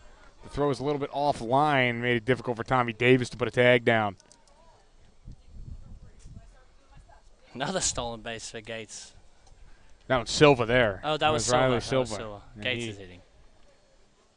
Has his first stolen base of the game, and Bad-Cats have their 57th of the season as Kyle Gates swings at one that was down low and fouls it down the first baseline.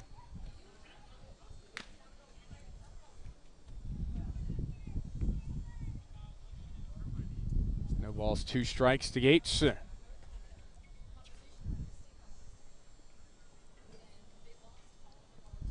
0-2 pitch, and Gates gets under this one, out to center. More like right center. Hill coming in, makes the catch, and tagging is Silva. He's going to try and get to third. There's the throw, and he is in with a head-first slide. Kind of caught Hill lollygagging a little bit there. That's great base running again, just to read that.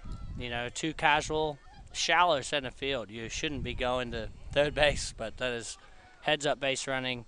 The throw was still almost beating him there, and he just was too good of a slide. So now Simon Larinaga with a chance to drive in another run for the Bad Cats.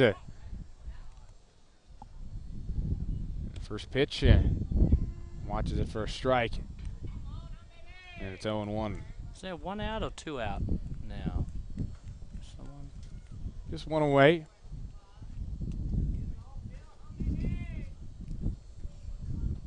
Set and the pitch. And Larinaga hits this one high and deep to right center field. On the chase is Whitman, and he makes the catch right at the fence. And tagging from third is Riley Silva. He will score his 3rd run of the game, and the Bad Cats lead it now 7-2. Second sacrifice fly in this game for Simon Larinaga. He has 2 RBIs. Adding again to that monstrous tally, he's already leading.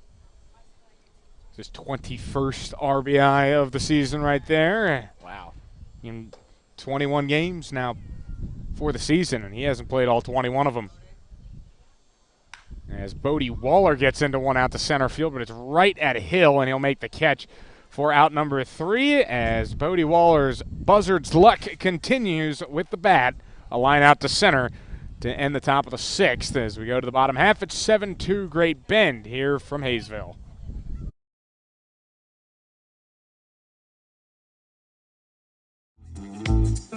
This is left-handed pitcher, outfielder Matthew Howell, and you're watching the Bat Cats on Bat Cat Media Network.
Back here at Plagens Carpenter Park, Bad Cats have kept Haysville at an arm's length for most of this ball game. They lead now 7-2.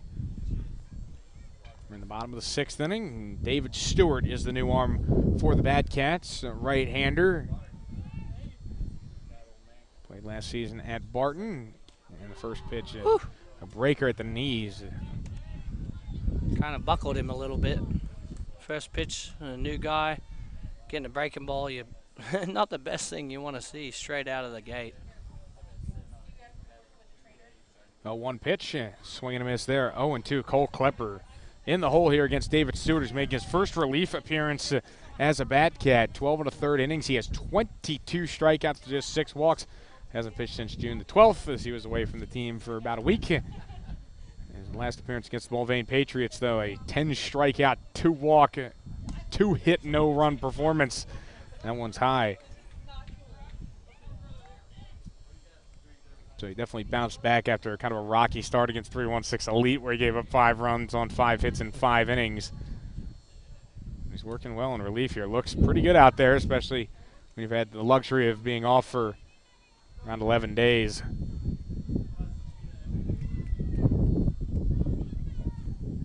Two-two pitch. Nice swing and a miss there. That one has some really good break on it. First strikeout for Very 12 to 6 Stewart. sharp curveball from David Stewart. Again, another tall pitcher. It's hard to react to a pitch like that. And first pitch is up high to Max Valdez, the designated hitter. Final line in the game for Ty Riley. 5 innings pitched, give up 4 hits, 2 runs. They were both earned 2 walks, 7 strikeouts. So another successful outing for him. Puts him in line for the win if the bullpen can do the rest of the job. There's Stewart, another good breaker there. And see, that one didn't have nearly as much movement on it, but he's got kind of a hard curve, and then obviously your classic 12 to 6 that we saw earlier. It's a very good mix. It might have been a changeup just then, a little bit slower than his fastball. Getting him back in the count. His off-speed obviously working already today. Getting him ahead in the first guy, and now back into this count. He's with 2-2 again. Oh. That one going to hit Valdez. That was definitely a fastball. Don't think you'll get any arguments there. No. 1-on-1 out for Alex Jarbo, the third baseman. Comes in 0 for 1, a strikeout and a walk.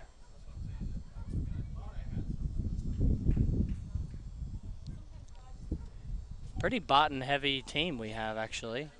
The Bat Cats roster filled with a lot Absolutely, of all over the guys place. from Barton County Community College, but then we've got Texas, Canada, Australia.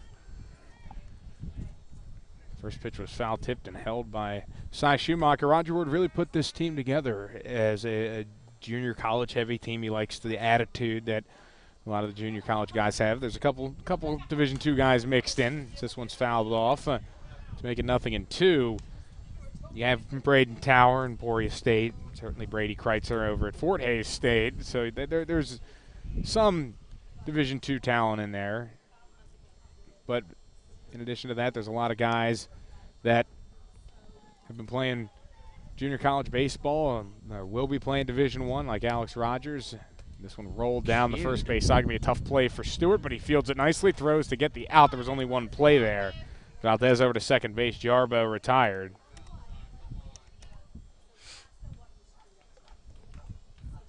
But there's been a really good mixture of players from all over the place, from different schools. Hutch, Northeast Texas Community College, Temple, and Barton are the main ones in there. And I like that philosophy from a coaching standpoint, grabbing junior college guys that are succeeding at their junior college level, because that mentality, like you said, is they're there to play, they're there to get their innings, get their time done, and try and move on to those bigger schools. It brings a type of attitude to the ballpark of, you know, I'm here to do business. I'm not here to mess around. I want to get it done. First pitch was high to Clay Artho. 1 for 2 in this one. Stewart with a look back at second. The pitch. Good pitch. It drift just too far outside. Looked like it was going to be on the money on the outside part of the plate. Just a little more run. Took it off the plate.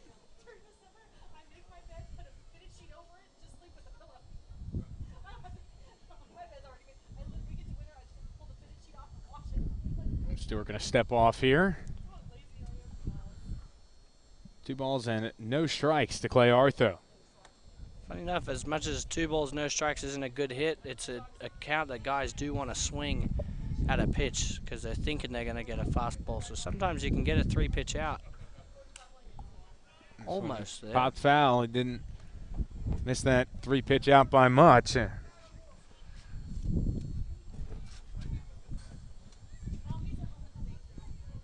the count's 2-1.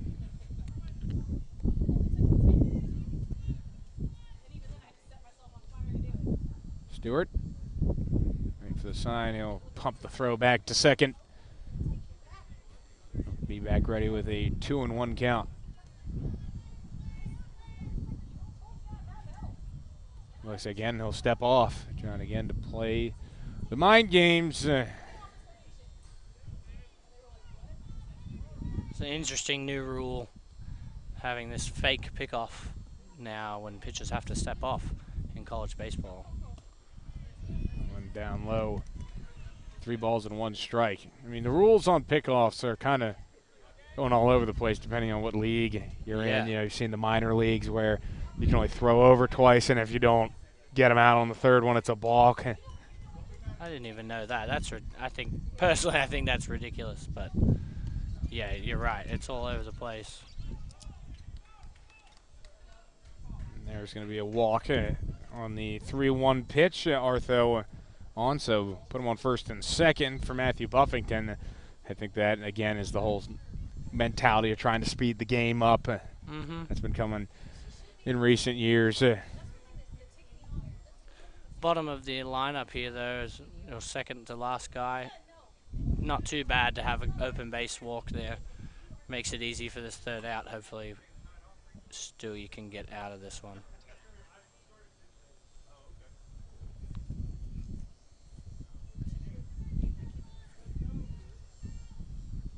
So it's Buffington at the plate, 1 for 2. Strikeout and a single. And he's going to hit this one left side. Going to be a tough play. And Malone couldn't get to it. Musto let it go out into left field. Here comes Valdez. He'll score. And it's a 7-3 game.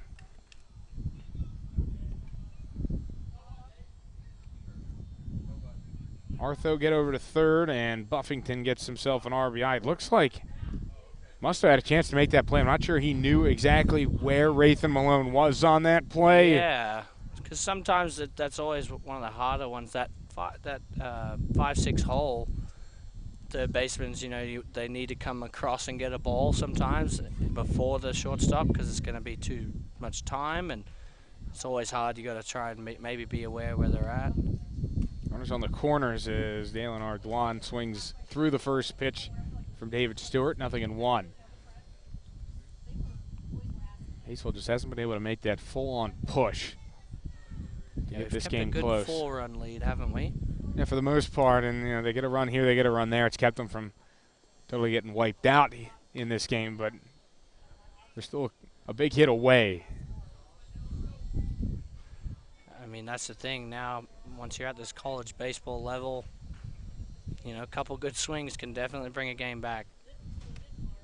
On that 12-6 curve that didn't find the outside corner. 2 balls, 1 strike, and Stewart a little bit of trouble. And the 2-1 pitch, that's up high.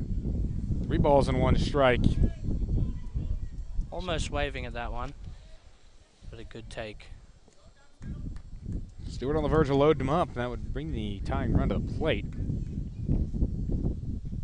Here's the 3-1 pitch.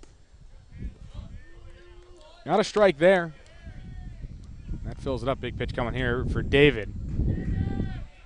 Trying to nip this threat in the bud. Definitely looking for a strikeout or a weak contact and get out of this with no more damage. Time requested and granted for Dalen Ardoin.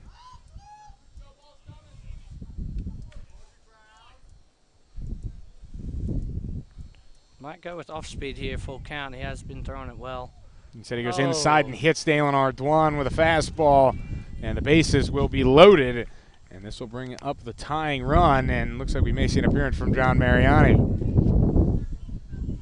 Hopefully give him a little bit of a breather. 2 quick outs and then some damage done. You want to make sure your guy's okay on the mound and in the right mindset.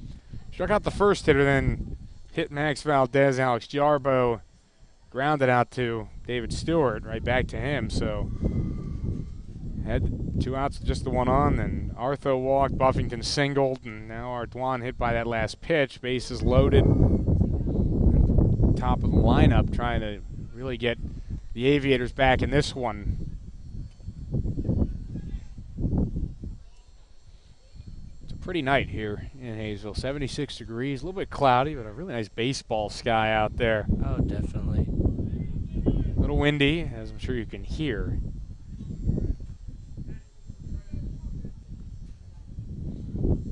Paul Whitman at the plate. Here's a pitch. Inside from David, 1-0.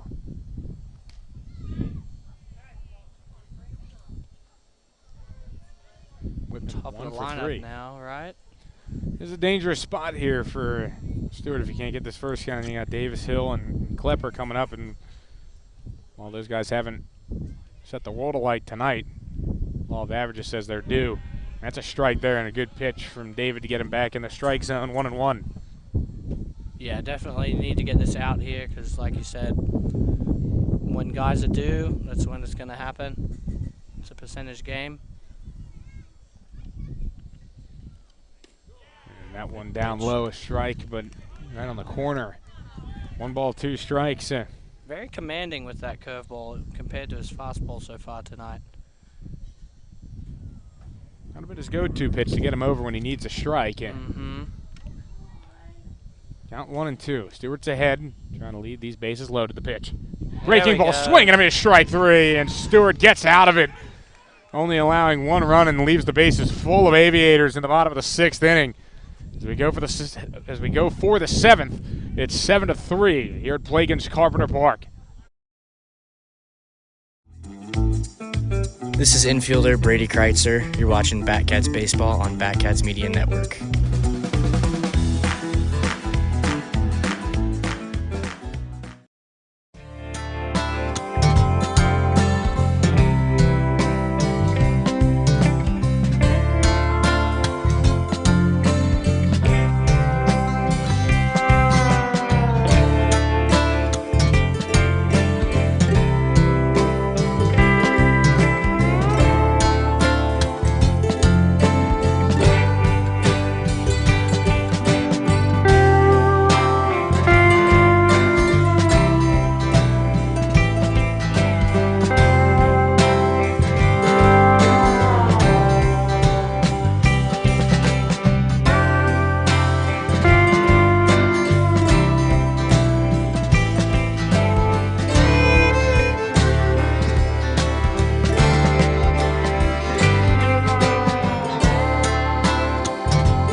Welcome back to Batcats Media Network.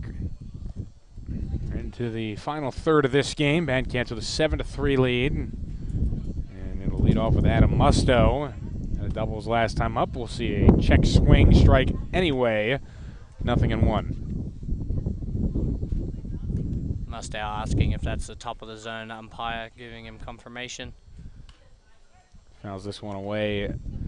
Now it's 0-2. It can be tough in there when it comes to the strike zone for taller guys. And talking about Musto, who stands there at 6'4",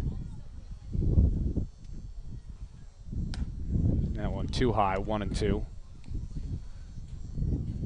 It can be difficult for guys to reach that pitch up there if it's going to be a strike.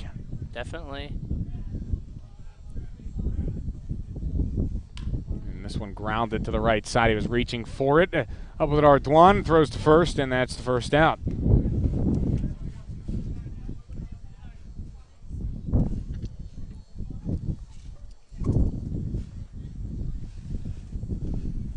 And this will bring up Brady Kreitzer. RBI double his last time up in the 5th. But is 1 for 3 overall. Alvin Jensen still working on the mound. Here's the pitch. And that one's outside. Another one back to us. So far for Jensen, it's up to 45 pitches, 3 innings pitched. 2 hits, 2 runs. Both of them earned 1 walk, 2 strikeouts for him, and that's a strike called. So it's 1-1 to Kreitzer. Watches another strike go by, and the count's now 1-2. Definitely looking a lot more commanding this inning. He was right back to it. That's when he tried to get Brady to chase after. Couldn't get it though. 2 balls, 2 strikes. And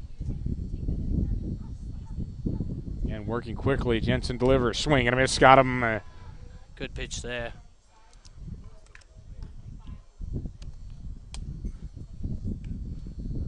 Third strikeout now for Jensen. He got the first 2 hitters this inning, bringing up Wraith and Malone. Efficient inning so far. He seems to be finding a little bit of a rhythm, which is a big deal for a pitcher.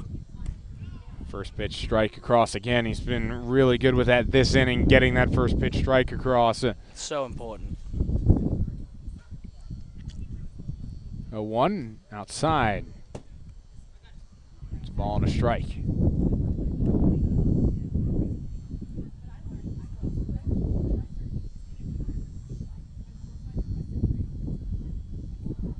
Jensen ready to deliver, and the pitch fouled off. So it's a ball and 2 strikes. Again, way ahead in the count. This is exactly what you're looking for as a pitcher. Malone struck out twice already, but this time he'll fight it off. A weird roller. Going to be a very difficult play here for Davis. He can't even make the barehanded field hit.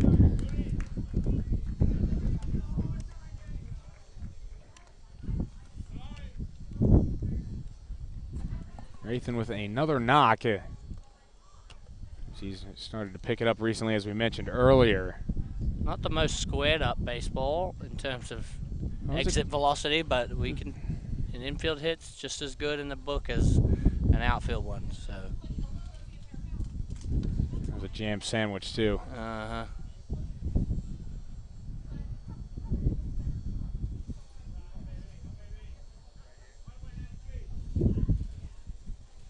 Here's the pitch.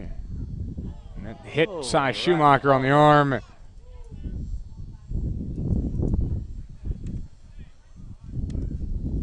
Looks like he redirected as well and caught Matt Buffington.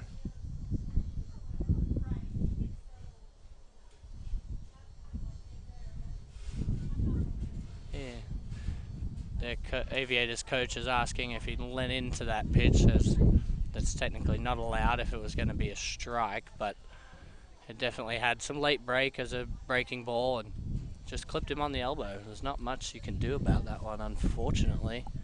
And both umpires talking about what they saw on that play as Schumacher went down to first base. Joe Nieves would be the next to hit. From this angle, it didn't look like to me he moved at all. It looked like he stood there and it just hit him. I mean, that's what they teach. Don't give up your spot in the box. Don't move your feet. Yeah. You have the right to the spot you're standing in.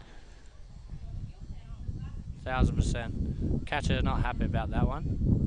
But it's going to put 2 on with 2 out for Jojo Nieves, who is 0 for 2. He's reached on an error, he's walked, and he struck out.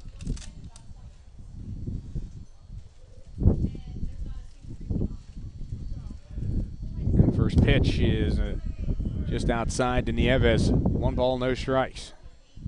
Hoping for an outfield base hit here. You know, fast wheels at second base. You could score another run and push that lead just a little bit further. Back into more of a comfort zone. That was high to Nieves. 2 balls, no strikes.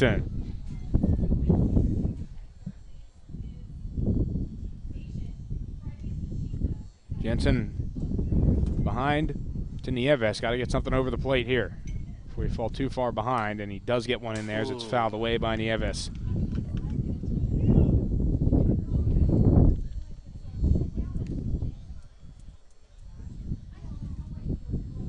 So it's 2-1 as Jensen makes his way back to the mound. That wind really picking up, actually, this inning. Still blowing in that same cross and in direction. 2-1 pitch, and that's too far outside. 3-1. Top of the order looming. Very similar inning now as the Aviators had at the plate last inning. Getting those 2 outs fast, but not loading it up just yet. That was a swing and a miss from Nieves, so it's now a full count.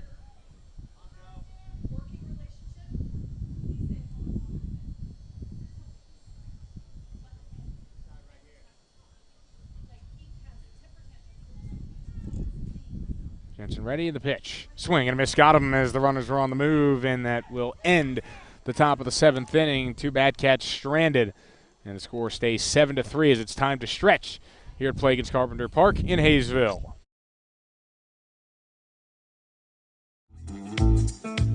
This is Batcats outfielder Dawson Fringe. You're watching Batcats baseball on the Batcats Media Network.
Batcats lead at 7-3, bottom of the 7th inning. David Stewart looking for a little bit of a cleaner inning here in the bottom of the 7th after he had to get himself out of a bases-loaded 2-out jam at the bottom of the 6th.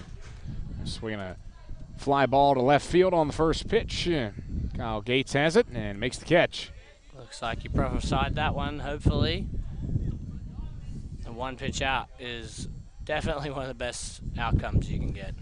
Tommy Davis sent back to the dugout, and Jaden Hill is going to be pinch hit for, as a matter of fact. And the Aviators are going to bring up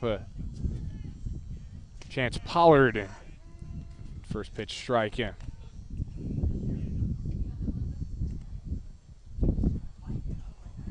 Here's the 0-1, and this one taken outside. 1-1. Pollard started game 2 of the series and went 0 for 4, 2 strikeouts and 2 flyouts. Then was a pinch runner in game 1. 1-1 pitch. Got caught reaching for that 1-1-2.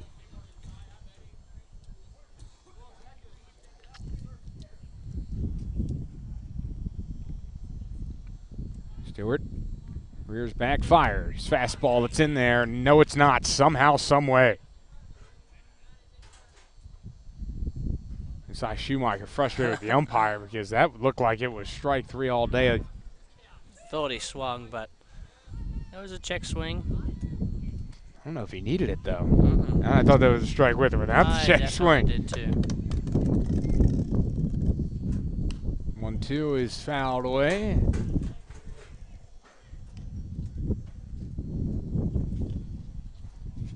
So it stays a 1-2 count. And the pitch. Ooh, and that one hit the head of Pollard. Unfortunate that one got away from him being ahead in the count. That's why we wear helmets nowadays, right? Yeah, I mean, that's why they got rid of the old hat at the plate days. You just came in there with your hat on.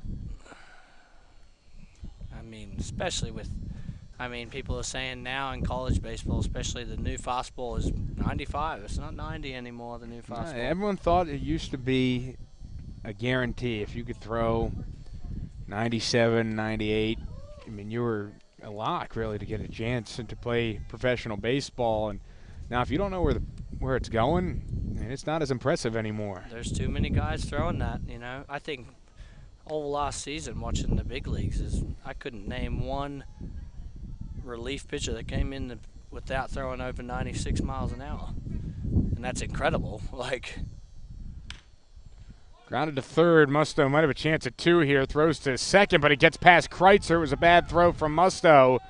Gets into right field. Pollard gets to third. Klepper to second. No, Klepper actually held it first, so it'll be on the corners. And poor throw there by Musto, trying to turn 2.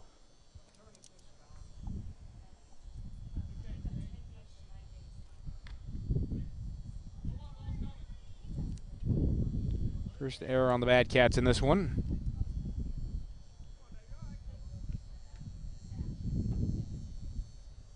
This is Max Valdez, a designated hitter. Pops one back behind the plate near us. And the count will be 0-1. Again, doing well to get ahead. Just a couple unfortunate 2 at-bats, but now you're stuck with 1 out and runners on the corners. You're hoping for a double play here. Cats have a left-hander throwing as this is fouled off by Valdez. The count's 0-2. The Cats have been in trouble these last couple innings, but David Stewart's worked out of it in the bottom of the 6th. And gonna have to do it again here in the bottom of the 7th. He's well ahead here on Valdez, who's walked and been hit in the game. Those are the 2 times he's reached. He'll swing and miss here. Strike 3. That's a big strikeout there, getting 2 outs, making it easy for this 3rd out, hoping you can get this in without any damage done. So now 3 strikeouts for Stewart. And an inning and 2/3 of relief work. Seems to be some chitter-chatter and some smiles from the field umpire and Stewart on the mound. Don't know what that was about. I'm sure they're both hearing the same thing from the dugout. There's been a lot of chatter in this series all around. Definitely has been. First pitch, a foul ball from Alex Jarbo. Strikeout, a walk, and a ground out make up his line. And again, that's warranted. I think it's so part of the game. I've never had a problem with it, dealing with it, / dishing it out even.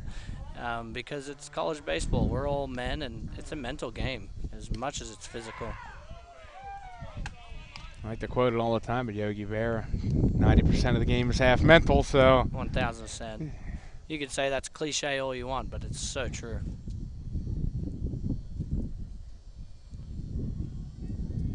Here's the 1-1 fouled away by Jarbo, and the count's 1-2. Again, staying ahead here. He's hoping to get himself out of trouble. Would love another strikeout here or any sort of weak contact. Good defensive team behind him, too, not to mention this game. And just the 1 error from Musto this inning, but for the most part, they've been solid. Definitely. Swinging a ground ball right side on the hit and run, and there's no one at second base. Kreitzer slides to try and recover and make a play, but there's nothing there.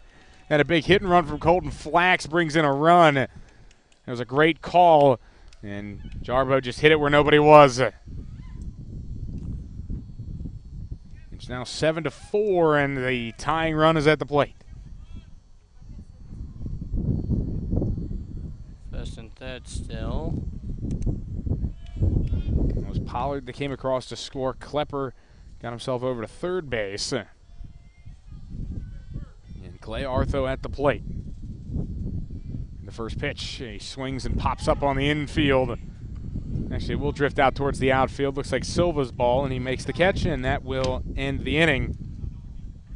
Haysville gets a little bit closer on that infield hit from Alex Jarbo. 7-4 score as we go to the eighth here from Plagens Carpenter Park.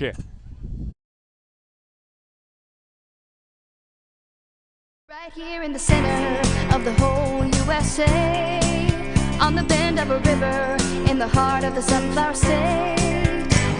Great people, great places, great band.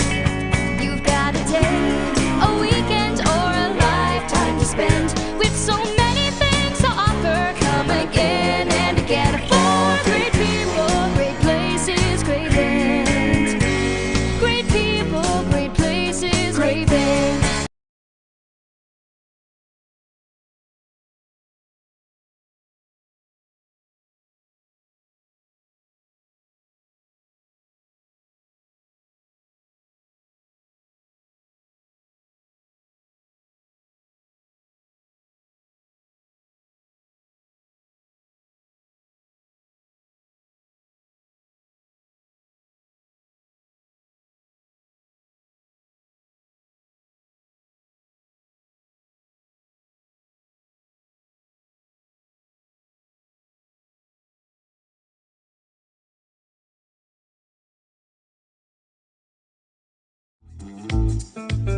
This is outfielder Riley Silva, and you're watching Batcats Baseball on the Batcats Media Network.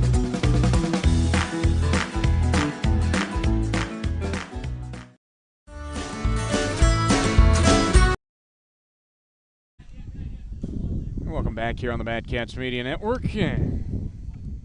Top of the eighth inning as the Batcats cling to a 3-run lead. Riley Silva at the plate tried to bunt there on the first pitch.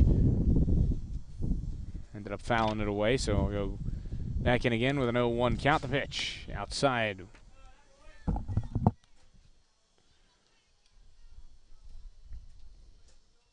So the count will be 1-1. Mark McClure, Brett Allen calling the action here for the Batcats Media Network as this is fouled off again. 1-2 to Silva. 2 triples, an RBI, 2 runs scored. Walked and been hit by a pitch, so yet to be retired in this one. This eighth inning, you'd like to get another run and extend that lead back to where it was, because we have been put a 0 up last inning and they've scored the last 3 innings, so it's almost like they're trying to get it rolling, the Aviators, but you want to put them out now and bring on the closer to finish it off. 2-2 pitch, and this one hit to left center field. That drops a hit, his 3rd hit of the game. Wow. Silva having himself a day here in Haysville. It's his 5th time he's reached base. I mean, 2 triples, a single, 1,000% on-base percentage for the game. That is definitely having a day, isn't it? Special one for Riley. He's got 5 hits since returning to the Batcats. And that was just yesterday that happened. He got his first nod after that long break. Kyle Gates at the plate. 2 RBIs for him in this game. And the first pitch to him is going to be ripped to the right side. And this one dropped by Ardoin. He tries to recover and get one out, which he will. That prevents him from being an error and being in real trouble this inning. But Silva gets over to second. And a couple of errors from the now second baseman, as you said. Struggled a little bit at shortstop. I mean, just like pitching and hitting, you're not going to get everyone perfect, but hasn't been able to secure all of them. So now that brings up Simon Larinaga. 2 sac flies in this game for him. Still waiting for his first hit, though. But he's had 3 reasonably productive at-bats. They throw back at second and it nearly hits Silva. If it didn't, it actually looked like it did. It did, definitely did. Right on the butt. Right on the backside, but he's all right. Larinaga in the end 0 for 1. 2 sac flies, a hit by pitch, and a fly out to right field. I overheard him saying he would be happy with another RBI this at-bat to make up for no hits, which, again, you trade hits for RBIs any day of the week. I mean, that's scoring runs for your team. That's a good mindset. He wants to put the ball in play. Strike called there as the throwback from Buffington was off target. Really got away from Calvin Jensen.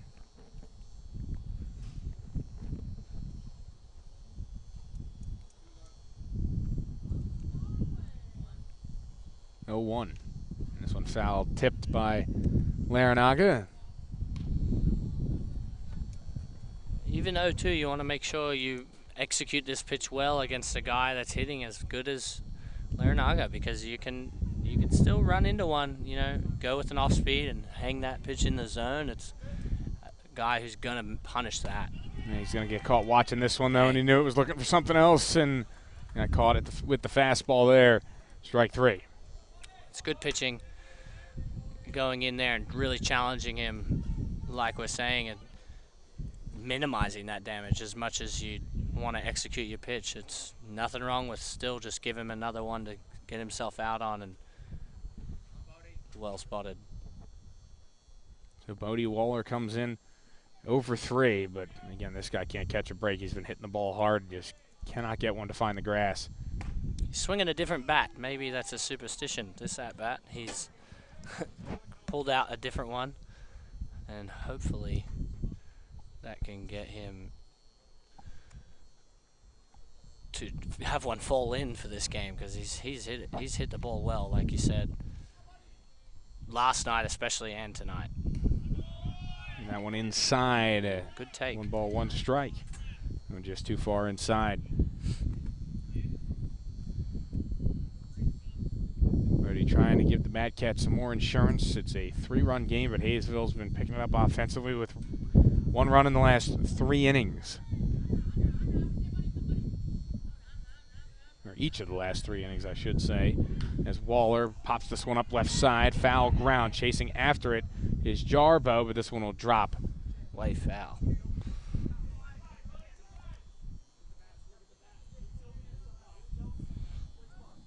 I was just about to comment that he has had a couple opposite field hits earlier this season as well. Another guy who can spray it around with great power. I mean, he's a solid guy. He's 6'1", maybe 6'2", height at 215, probably 220 weight. It's a big broad dude. Looks like a fullback almost. Could play football with that size. I think he's too nice for it. He's a really nice guy.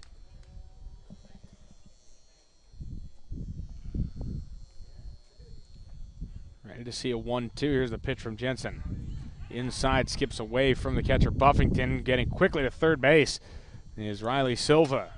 Now he's 90 feet away from again the Bad Cats. Another run. Stats today, padding those stats. He's definitely on. I mean, now we've seen in the batter's box, on the bases, and at the it's just well done today from Silva. Giving Bodie another chance to get an RBI here. 2 ball, 2 strike count. Here's the pitch from Jensen. Good inside. take.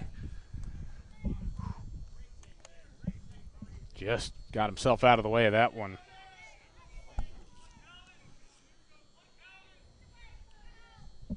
So full count. Jensen trying to strand that runner at third. Here's the pitch. Bodie hits a roller that hit off of the plate or him, one of the two. So it'll be a foul ball.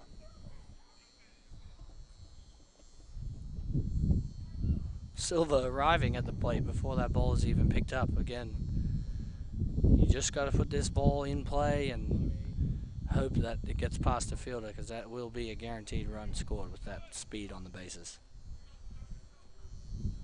Count stays 3-2 to Waller.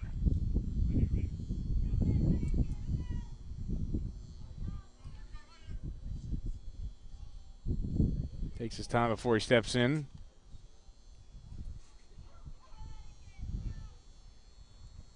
Now he's ready to go as his Gents on the pitch. Great at bat. That one missed, ball 4, and Waller keeps the inning alive for the Batcats. It's one of the philosophies you hear, even from a kid, that's really applicable, especially at this college level where every at-bat matters so much, is, you know, leave it up to the next guy. You get told by coaches, leave it up to the next guy. And it's to tell yourself you don't have to be selfish up there. So that's a great at-bat, not wasting an out, even with the lead, to say, here, I'll get on base and leave it up to Adam Mustow and let him have a crack at scoring this run. First pitch to Mustow is in for a strike, 0-1. We always talked about Mustow's got a fearless attitude when he steps in the box. Doesn't matter who's pitching, if they're good, bad, somewhere in between.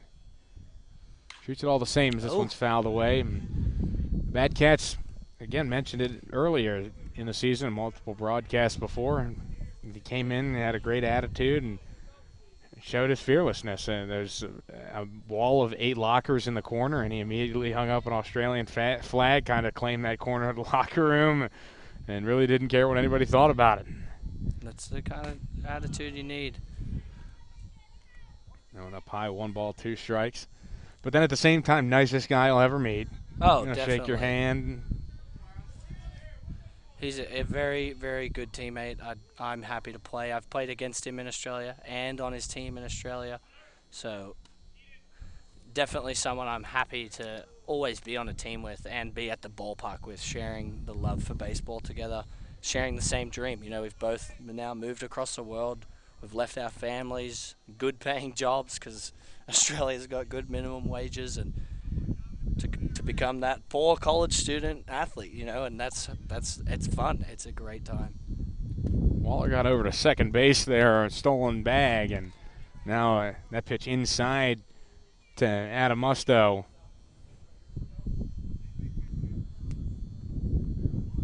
It's a good at bat to fight from 0-2 to full count. Hopefully he can do some damage. Here's the pitch. He stays alive there. Reaching for one near the top of the zone.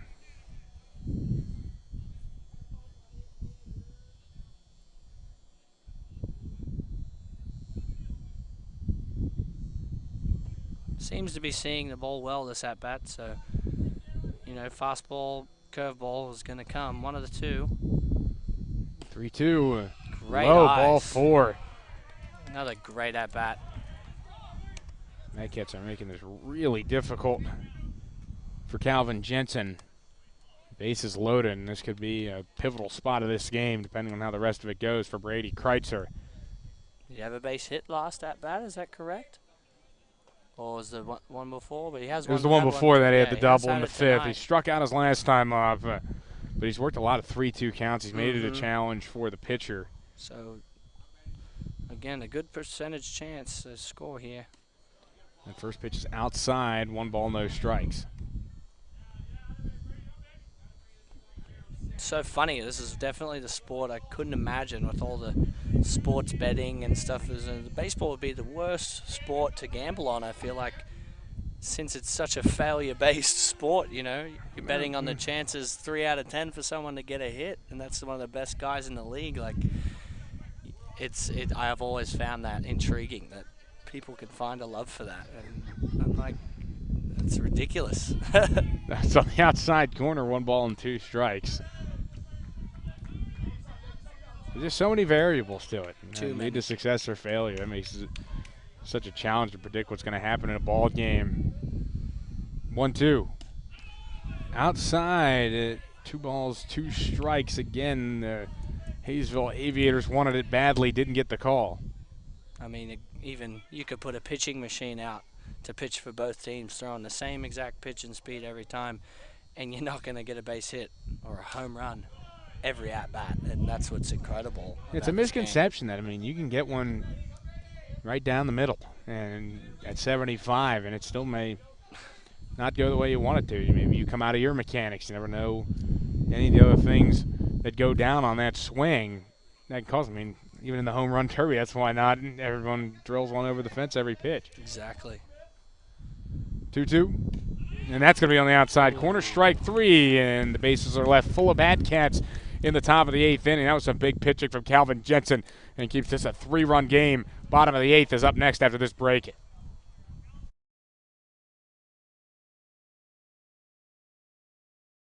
We've all heard what they say about us. Flyover state, middle of nowhere, a bunch of country folk. Go ahead and fly on over. There's nothing going on. Nowhere to be. And yeah, we've got a lot of hard-working, entrepreneurial, best neighbor you could ask for farm families. We're proud of Kansas, and that's why we built our entire network for it. Next Tech Wireless, keeping Kansans connected.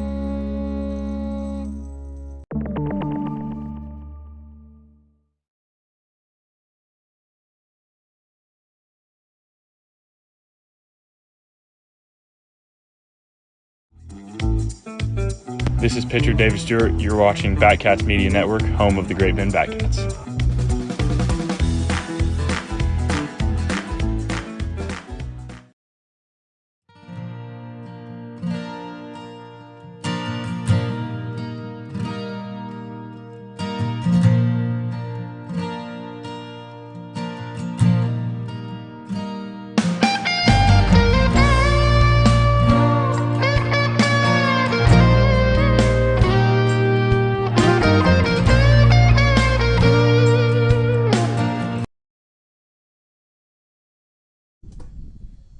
Back to baseball here in Haysville. Still a 7-4 game. We've had some theatrics all around these last couple innings. A lot of guys left on base. For both teams. First pitch misses down low from David Stewart to Matt Buffington as it's 8-9-1 due up for the Aviators. Backhats have put 11 on. The Aviators 9. So there's been a lot of missed opportunities out there in this one. That's inside. 2 balls and no strikes. The Backhats have been warming up the last inning. Matthew Howell, one of my roommates down here, actually, left-handed pitcher, who's usually a starter, but trying to play both of those roles. This is a high bounce that gets over Musto. You know it was high when it got over a 6'4" man jumping, but that'll be a base hit. So we could see a pitching change this inning, but again, runner on first with a 3-run lead. You can still confidence in those statistics we were talking about, in those percentage chances that they might not still hit 4 base hits and score all those runs, you know. So that's a good thing, is you can tell your pitcher, hey, back yourself and back what you're throwing up there and just challenge them and hope they hit themselves into the outs that you're looking for, right? At least that's what I try to do. So 1 on now, and we have a pinch hitter here for Dalen Ardoin, and it's Austin Workins.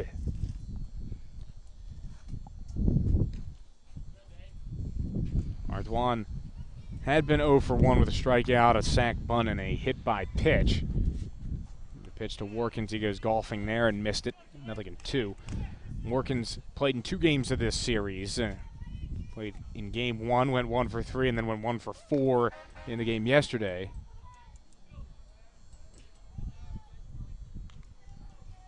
Looking for a double play ball here. Check swing there. Did he go? He doesn't even want to appeal the home plate umpire.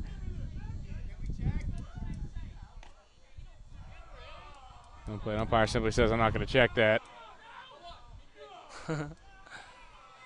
Chirping from both teams, you know, 1 for and 1 against. It's summer ball. It's great, especially when you're in the middle of it. You're directly in the middle of it. And there's not a big crowd here in Haysville tonight. It's the complex is empty for the most part, as this is grounded to the right side. Foul. There's no other games going on. It's late here on this Thursday.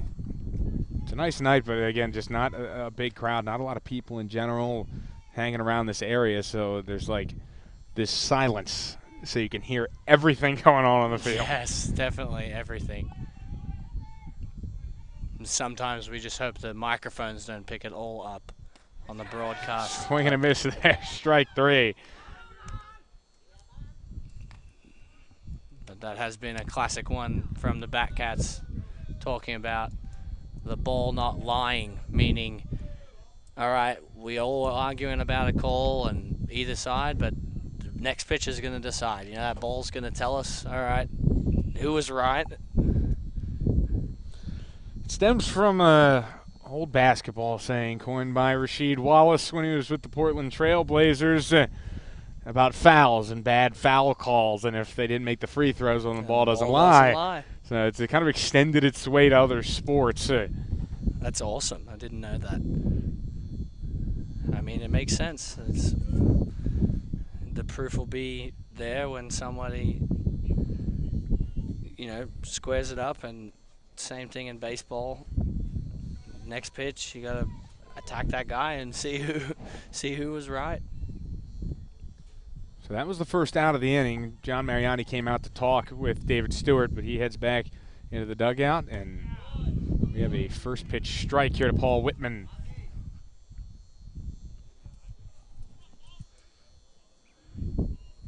A crucial strikeout again, like we said. That percentage chances now. You have your one out, you have your double play. And this one ripped out to right center field. It's going to drop it. It's going to head towards the wall. Might be trouble. Whitman is heading for second bases. Nieves struggled to pick it up, so Silva had to, and it turns into a double. In all likelihood, that'll be scored because it looked like Whitman was heading there anyway before the ball was even bobbled. Runners on second and third for the Aviators, and it looks like this is going to be it for David Stewart. John Mariani makes his way out, and considering he just made his way out last pitch, got to make a move here.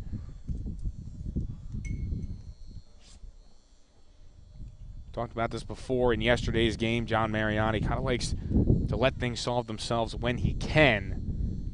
But this time he's just got to take it away from Stewart, who just struggled a little bit in this relief appearance. He got out of a lot of it, but there were just times where his control was a little bit off, and he'll be relieved here with runners on second and third. He'll be responsible for those two runners as Matt Howell makes his way to the mound. 2 1/3, 4 hits, 2 runs, 1 earned, 1 walk, 4 strikeouts. The line as of right now for Stewart. We'll see how that changes as this game goes on, but we'll take a break while Howell warms up here on the Batcats Media Network.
Getting interesting here in Haysville. Matthew Howell on the mound. Runners on second and third. Tying run at the plate for Haysville in the bottom of the 8th.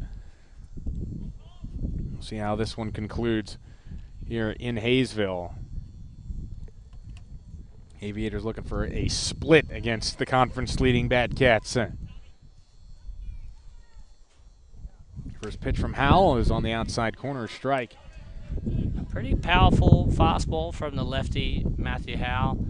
You know, that 90 to 91 range is where he sat this past season in Northeast Texas Community College out in Mount Pleasant, and he's looking to put on some weight, he said, this summer, and hopefully get that ball up, because, I mean, as a left-handed guy, being able to bring that to the plate, now you see in a closing role, it's good, it's powerful, and as a starter, is very beneficial for a team to have a guy like this. He pitched well against the Aviators in the first game of the series, went 3 1/3, 1 run on 3 hits, 1 strikeout. And the big thing he was looking for, no walks, because he had walked 8 in the last 8 innings before that.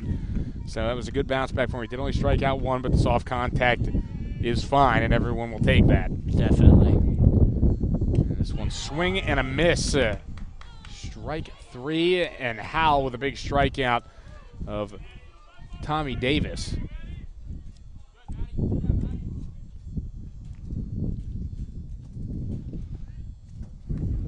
Two away. And this brings up Chance Pollard.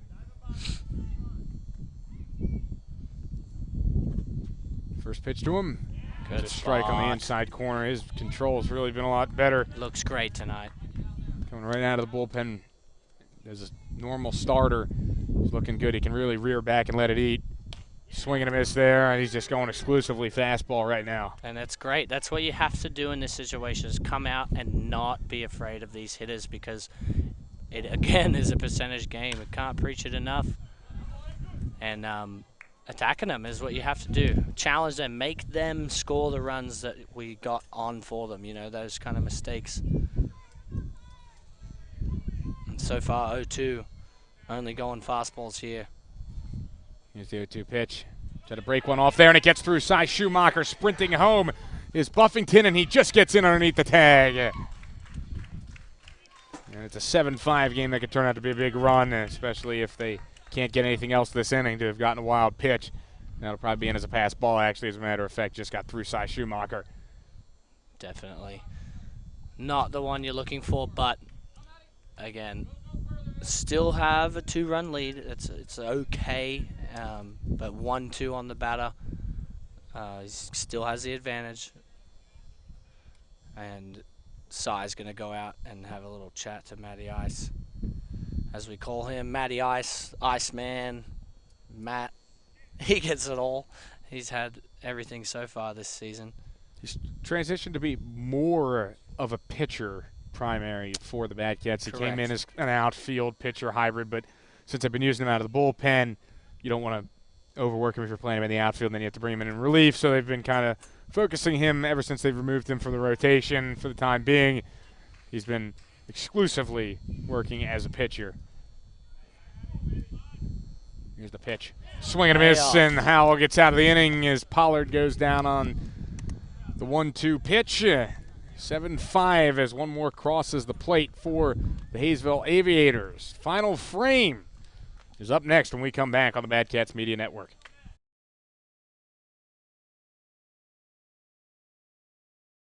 Options. Everyone likes them, and at Office Products Incorporated, we offer options. Shop by phone or by having one of our OPI specialty salespeople call on you to help you find solutions. Shop online at OPIKAN.com to place your order directly or search for solutions, or come to one of our 4 store locations, Great Bend, Larned, Russell, and Hayes, to shop in person. OPI offers you these options for your shopping convenience. Which do you prefer? Everything you need to power your business.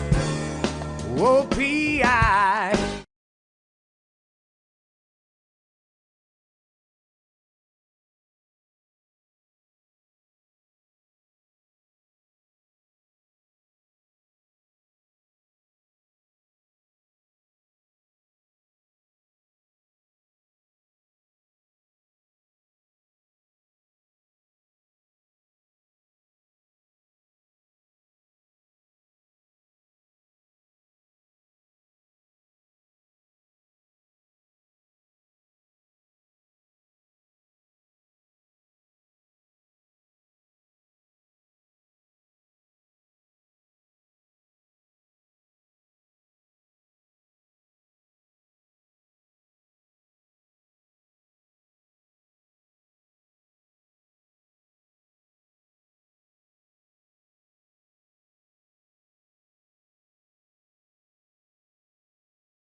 back here on the Bad Cats Media Network. We are into the ninth here in Haysville.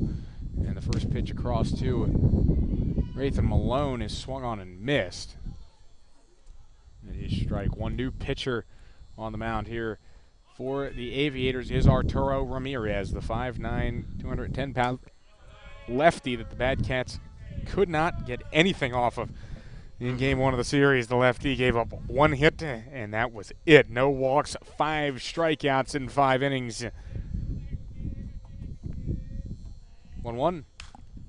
Fouled away by Malone. Definitely not a bad decision to put this guy on to try and put up that 0 as he did the other day and give them one more chance to get those 3 runs to win the game.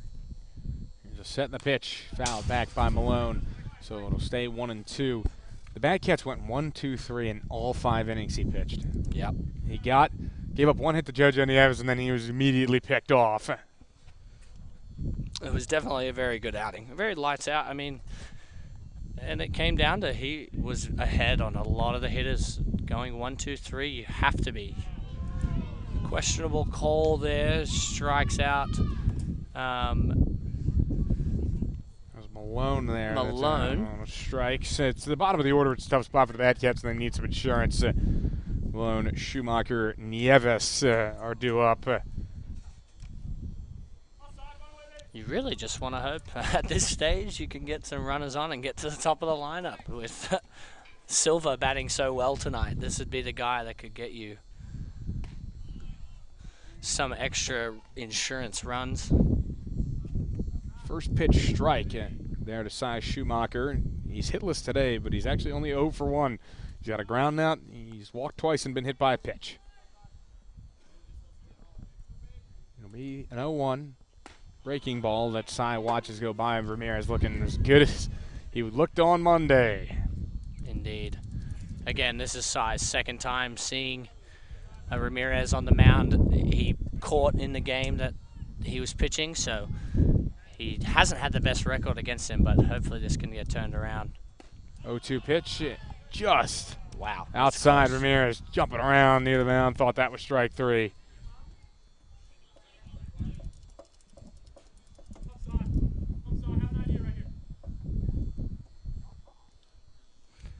So back in with the count 1-2. Ramirez kicks and deals. Swing and a miss, and Cy was way behind on that one. Another good strikeout, again proving to look just as good as he did the other night. A pretty solid arm, just like Matthew Howell, who we're throwing. Not as tall, obviously, but definitely a lot wider, stocky, strong guy, and he's bringing a pretty good fastball. I mean, we don't have a radar gun back here, but it would look to be, you know, that upper 8s, low 9s area. Again, like a lot of these college pitchers at this level. So JoJo Nieves steps in trying to stem the tide here. The first one down low to him. Nieves forces you to be really particular about where you put the ball, just because the strike zone's small on a guy like Nieves who only stands at 5'5". Indeed. But for his height, again, taking a pitch just like you said, that would arguably be a strike on especially someone like Adam Mustow on the opposite side of the spectrum. But JoJo brings plenty more than someone you would think at 5'5" to the table. Here's a delivery, swing and a miss there, 2-1. Nieves has reached twice, once on an error and once with a walk, but he has struck out his last 2 times he's come to the plate.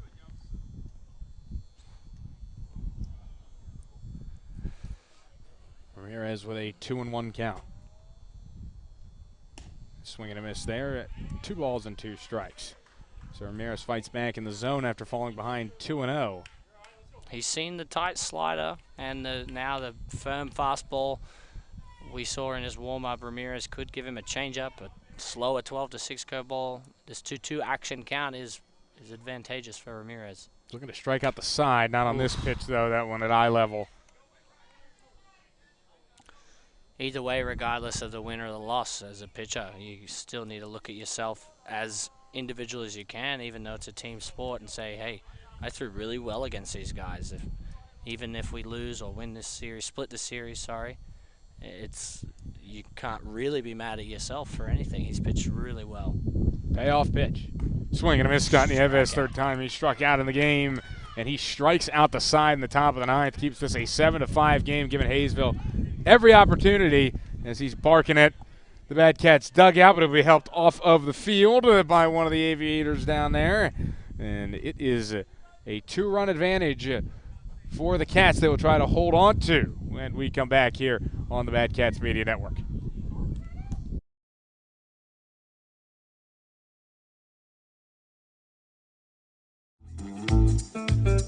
This is shortstop Dre Amaral, and you're watching the Batcats Media Network, home of the Batcats.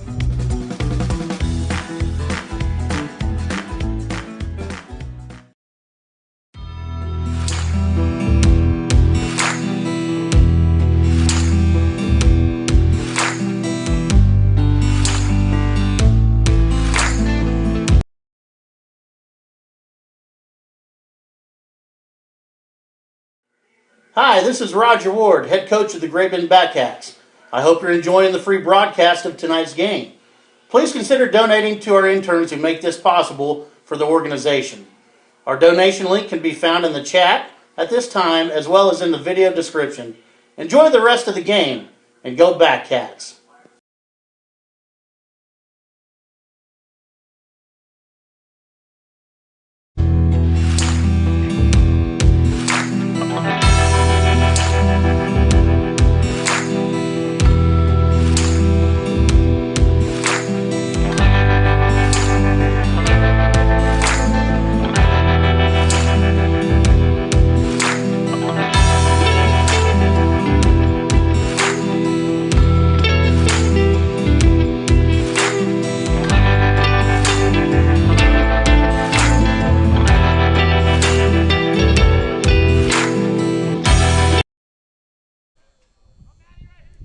Is winning time here in the bottom of the ninth inning. 7-5 Great Bend. And Matthew Howell, the Iceman looking to put the fire out is what you could say, almost. First pitch swinging here. Grounder to second base. Cole Klepper is going to be retired on the 4-3 putout. Again, that's great way to just attack the next guy. Living with Matthew has been a treat this summer. We get along really well. We're both tall, lanky guys. He's right-handed. I'm right-handed. He's left-handed, and it's fun. You know, it is a good time being around him. But on the field, he is serious. Again, attacking the next guy at the first pitch strike. Yeah, Valdez behind 0-1. Howell looking for his first save as a Bad Cat. That one down low, 1-1. Change up down there. And it's always a fulfilling thing to beat a team that, you know, it's been a chippy series. If you can pick 3 out of 4 up, it's something that you really get fired up for. Was it the knees, 1 and 2? I mean, I'm sure you might be able to hear on the live stream. The Batcats are getting pretty excited here, especially if we have another strikeout. And that's at the knees, strike 3. Well done, Matthew. And Howell has 3 strikeouts. He has punched out all 3 guys he's faced in this game. 3 of the 4. 3 of the 4. He did give up. Yes. But still, regardless, I mean. 3 of the 4, yeah. Valdez, or Klepper, my apologies, the only guy that put the ball in play. It was a strikeout. Davis struck out. Pollard ground out for Klepper and then struck out Valdez. This one's in the air, right field from Jarbo. It is going to be Jojo Nieves that makes the catch, and the Bad Cats have taken 3 out of 4 from the Aviators. They win at 7-5 here at Plagens Carpenter Park. They won all 3 games after losing the opener of the series.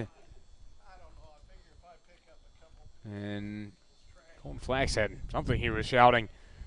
But either way, the guys will shake hands. Looks like Jarbo is the one he was directing that at as the Bad Cats celebrate here in the Aviators ball yard with a 7-5 win.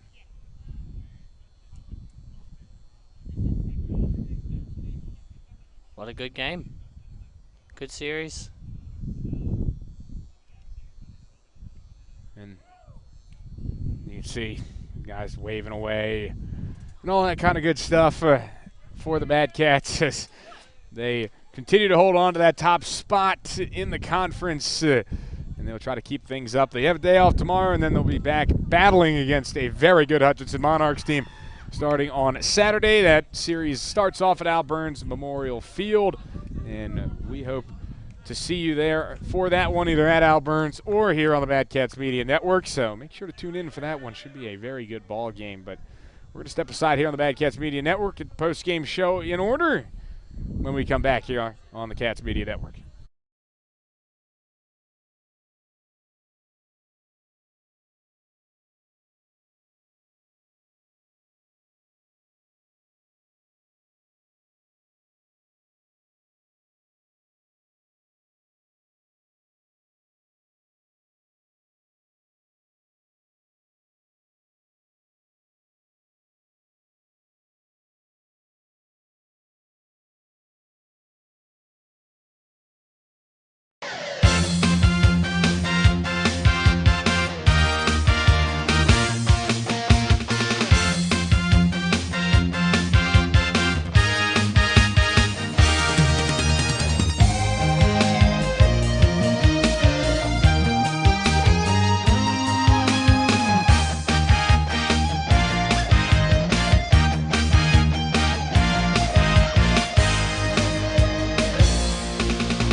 we're back here on the Bad Cats post-game show. Mark McClure now joined by our player of the game, Riley Silva.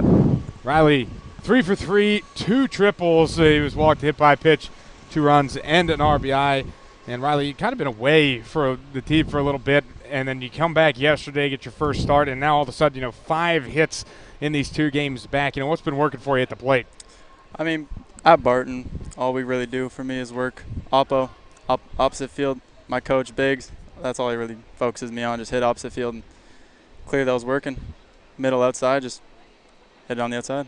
And, for you, your base running has been really aggressive this season. Your reads have been really good. What does it mean for you to be a good base runner? I mean, it means a lot, especially to the team. You really help the team, especially going on second or third from a pop fly to center field. All you got to do is just move over, then next hitter just hits you in.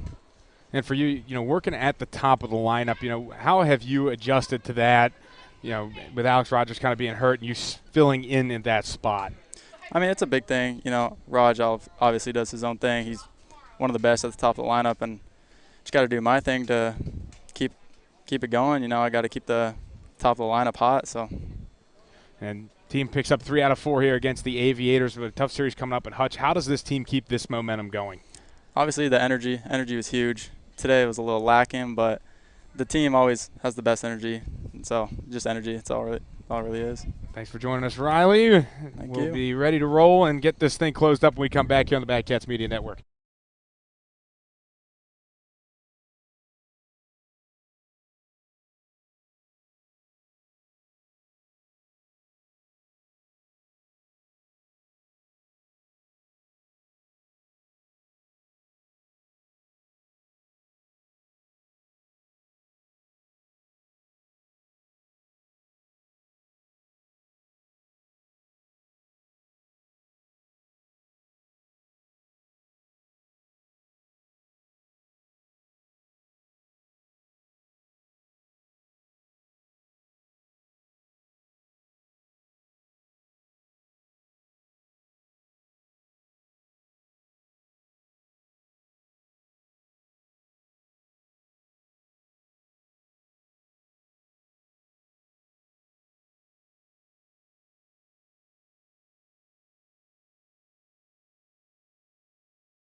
And time to shut it down here on the Bad Cats Media Network. Bad Cats win it. Final score 7-5. They take 3 out of 4 against the Haysville Aviators.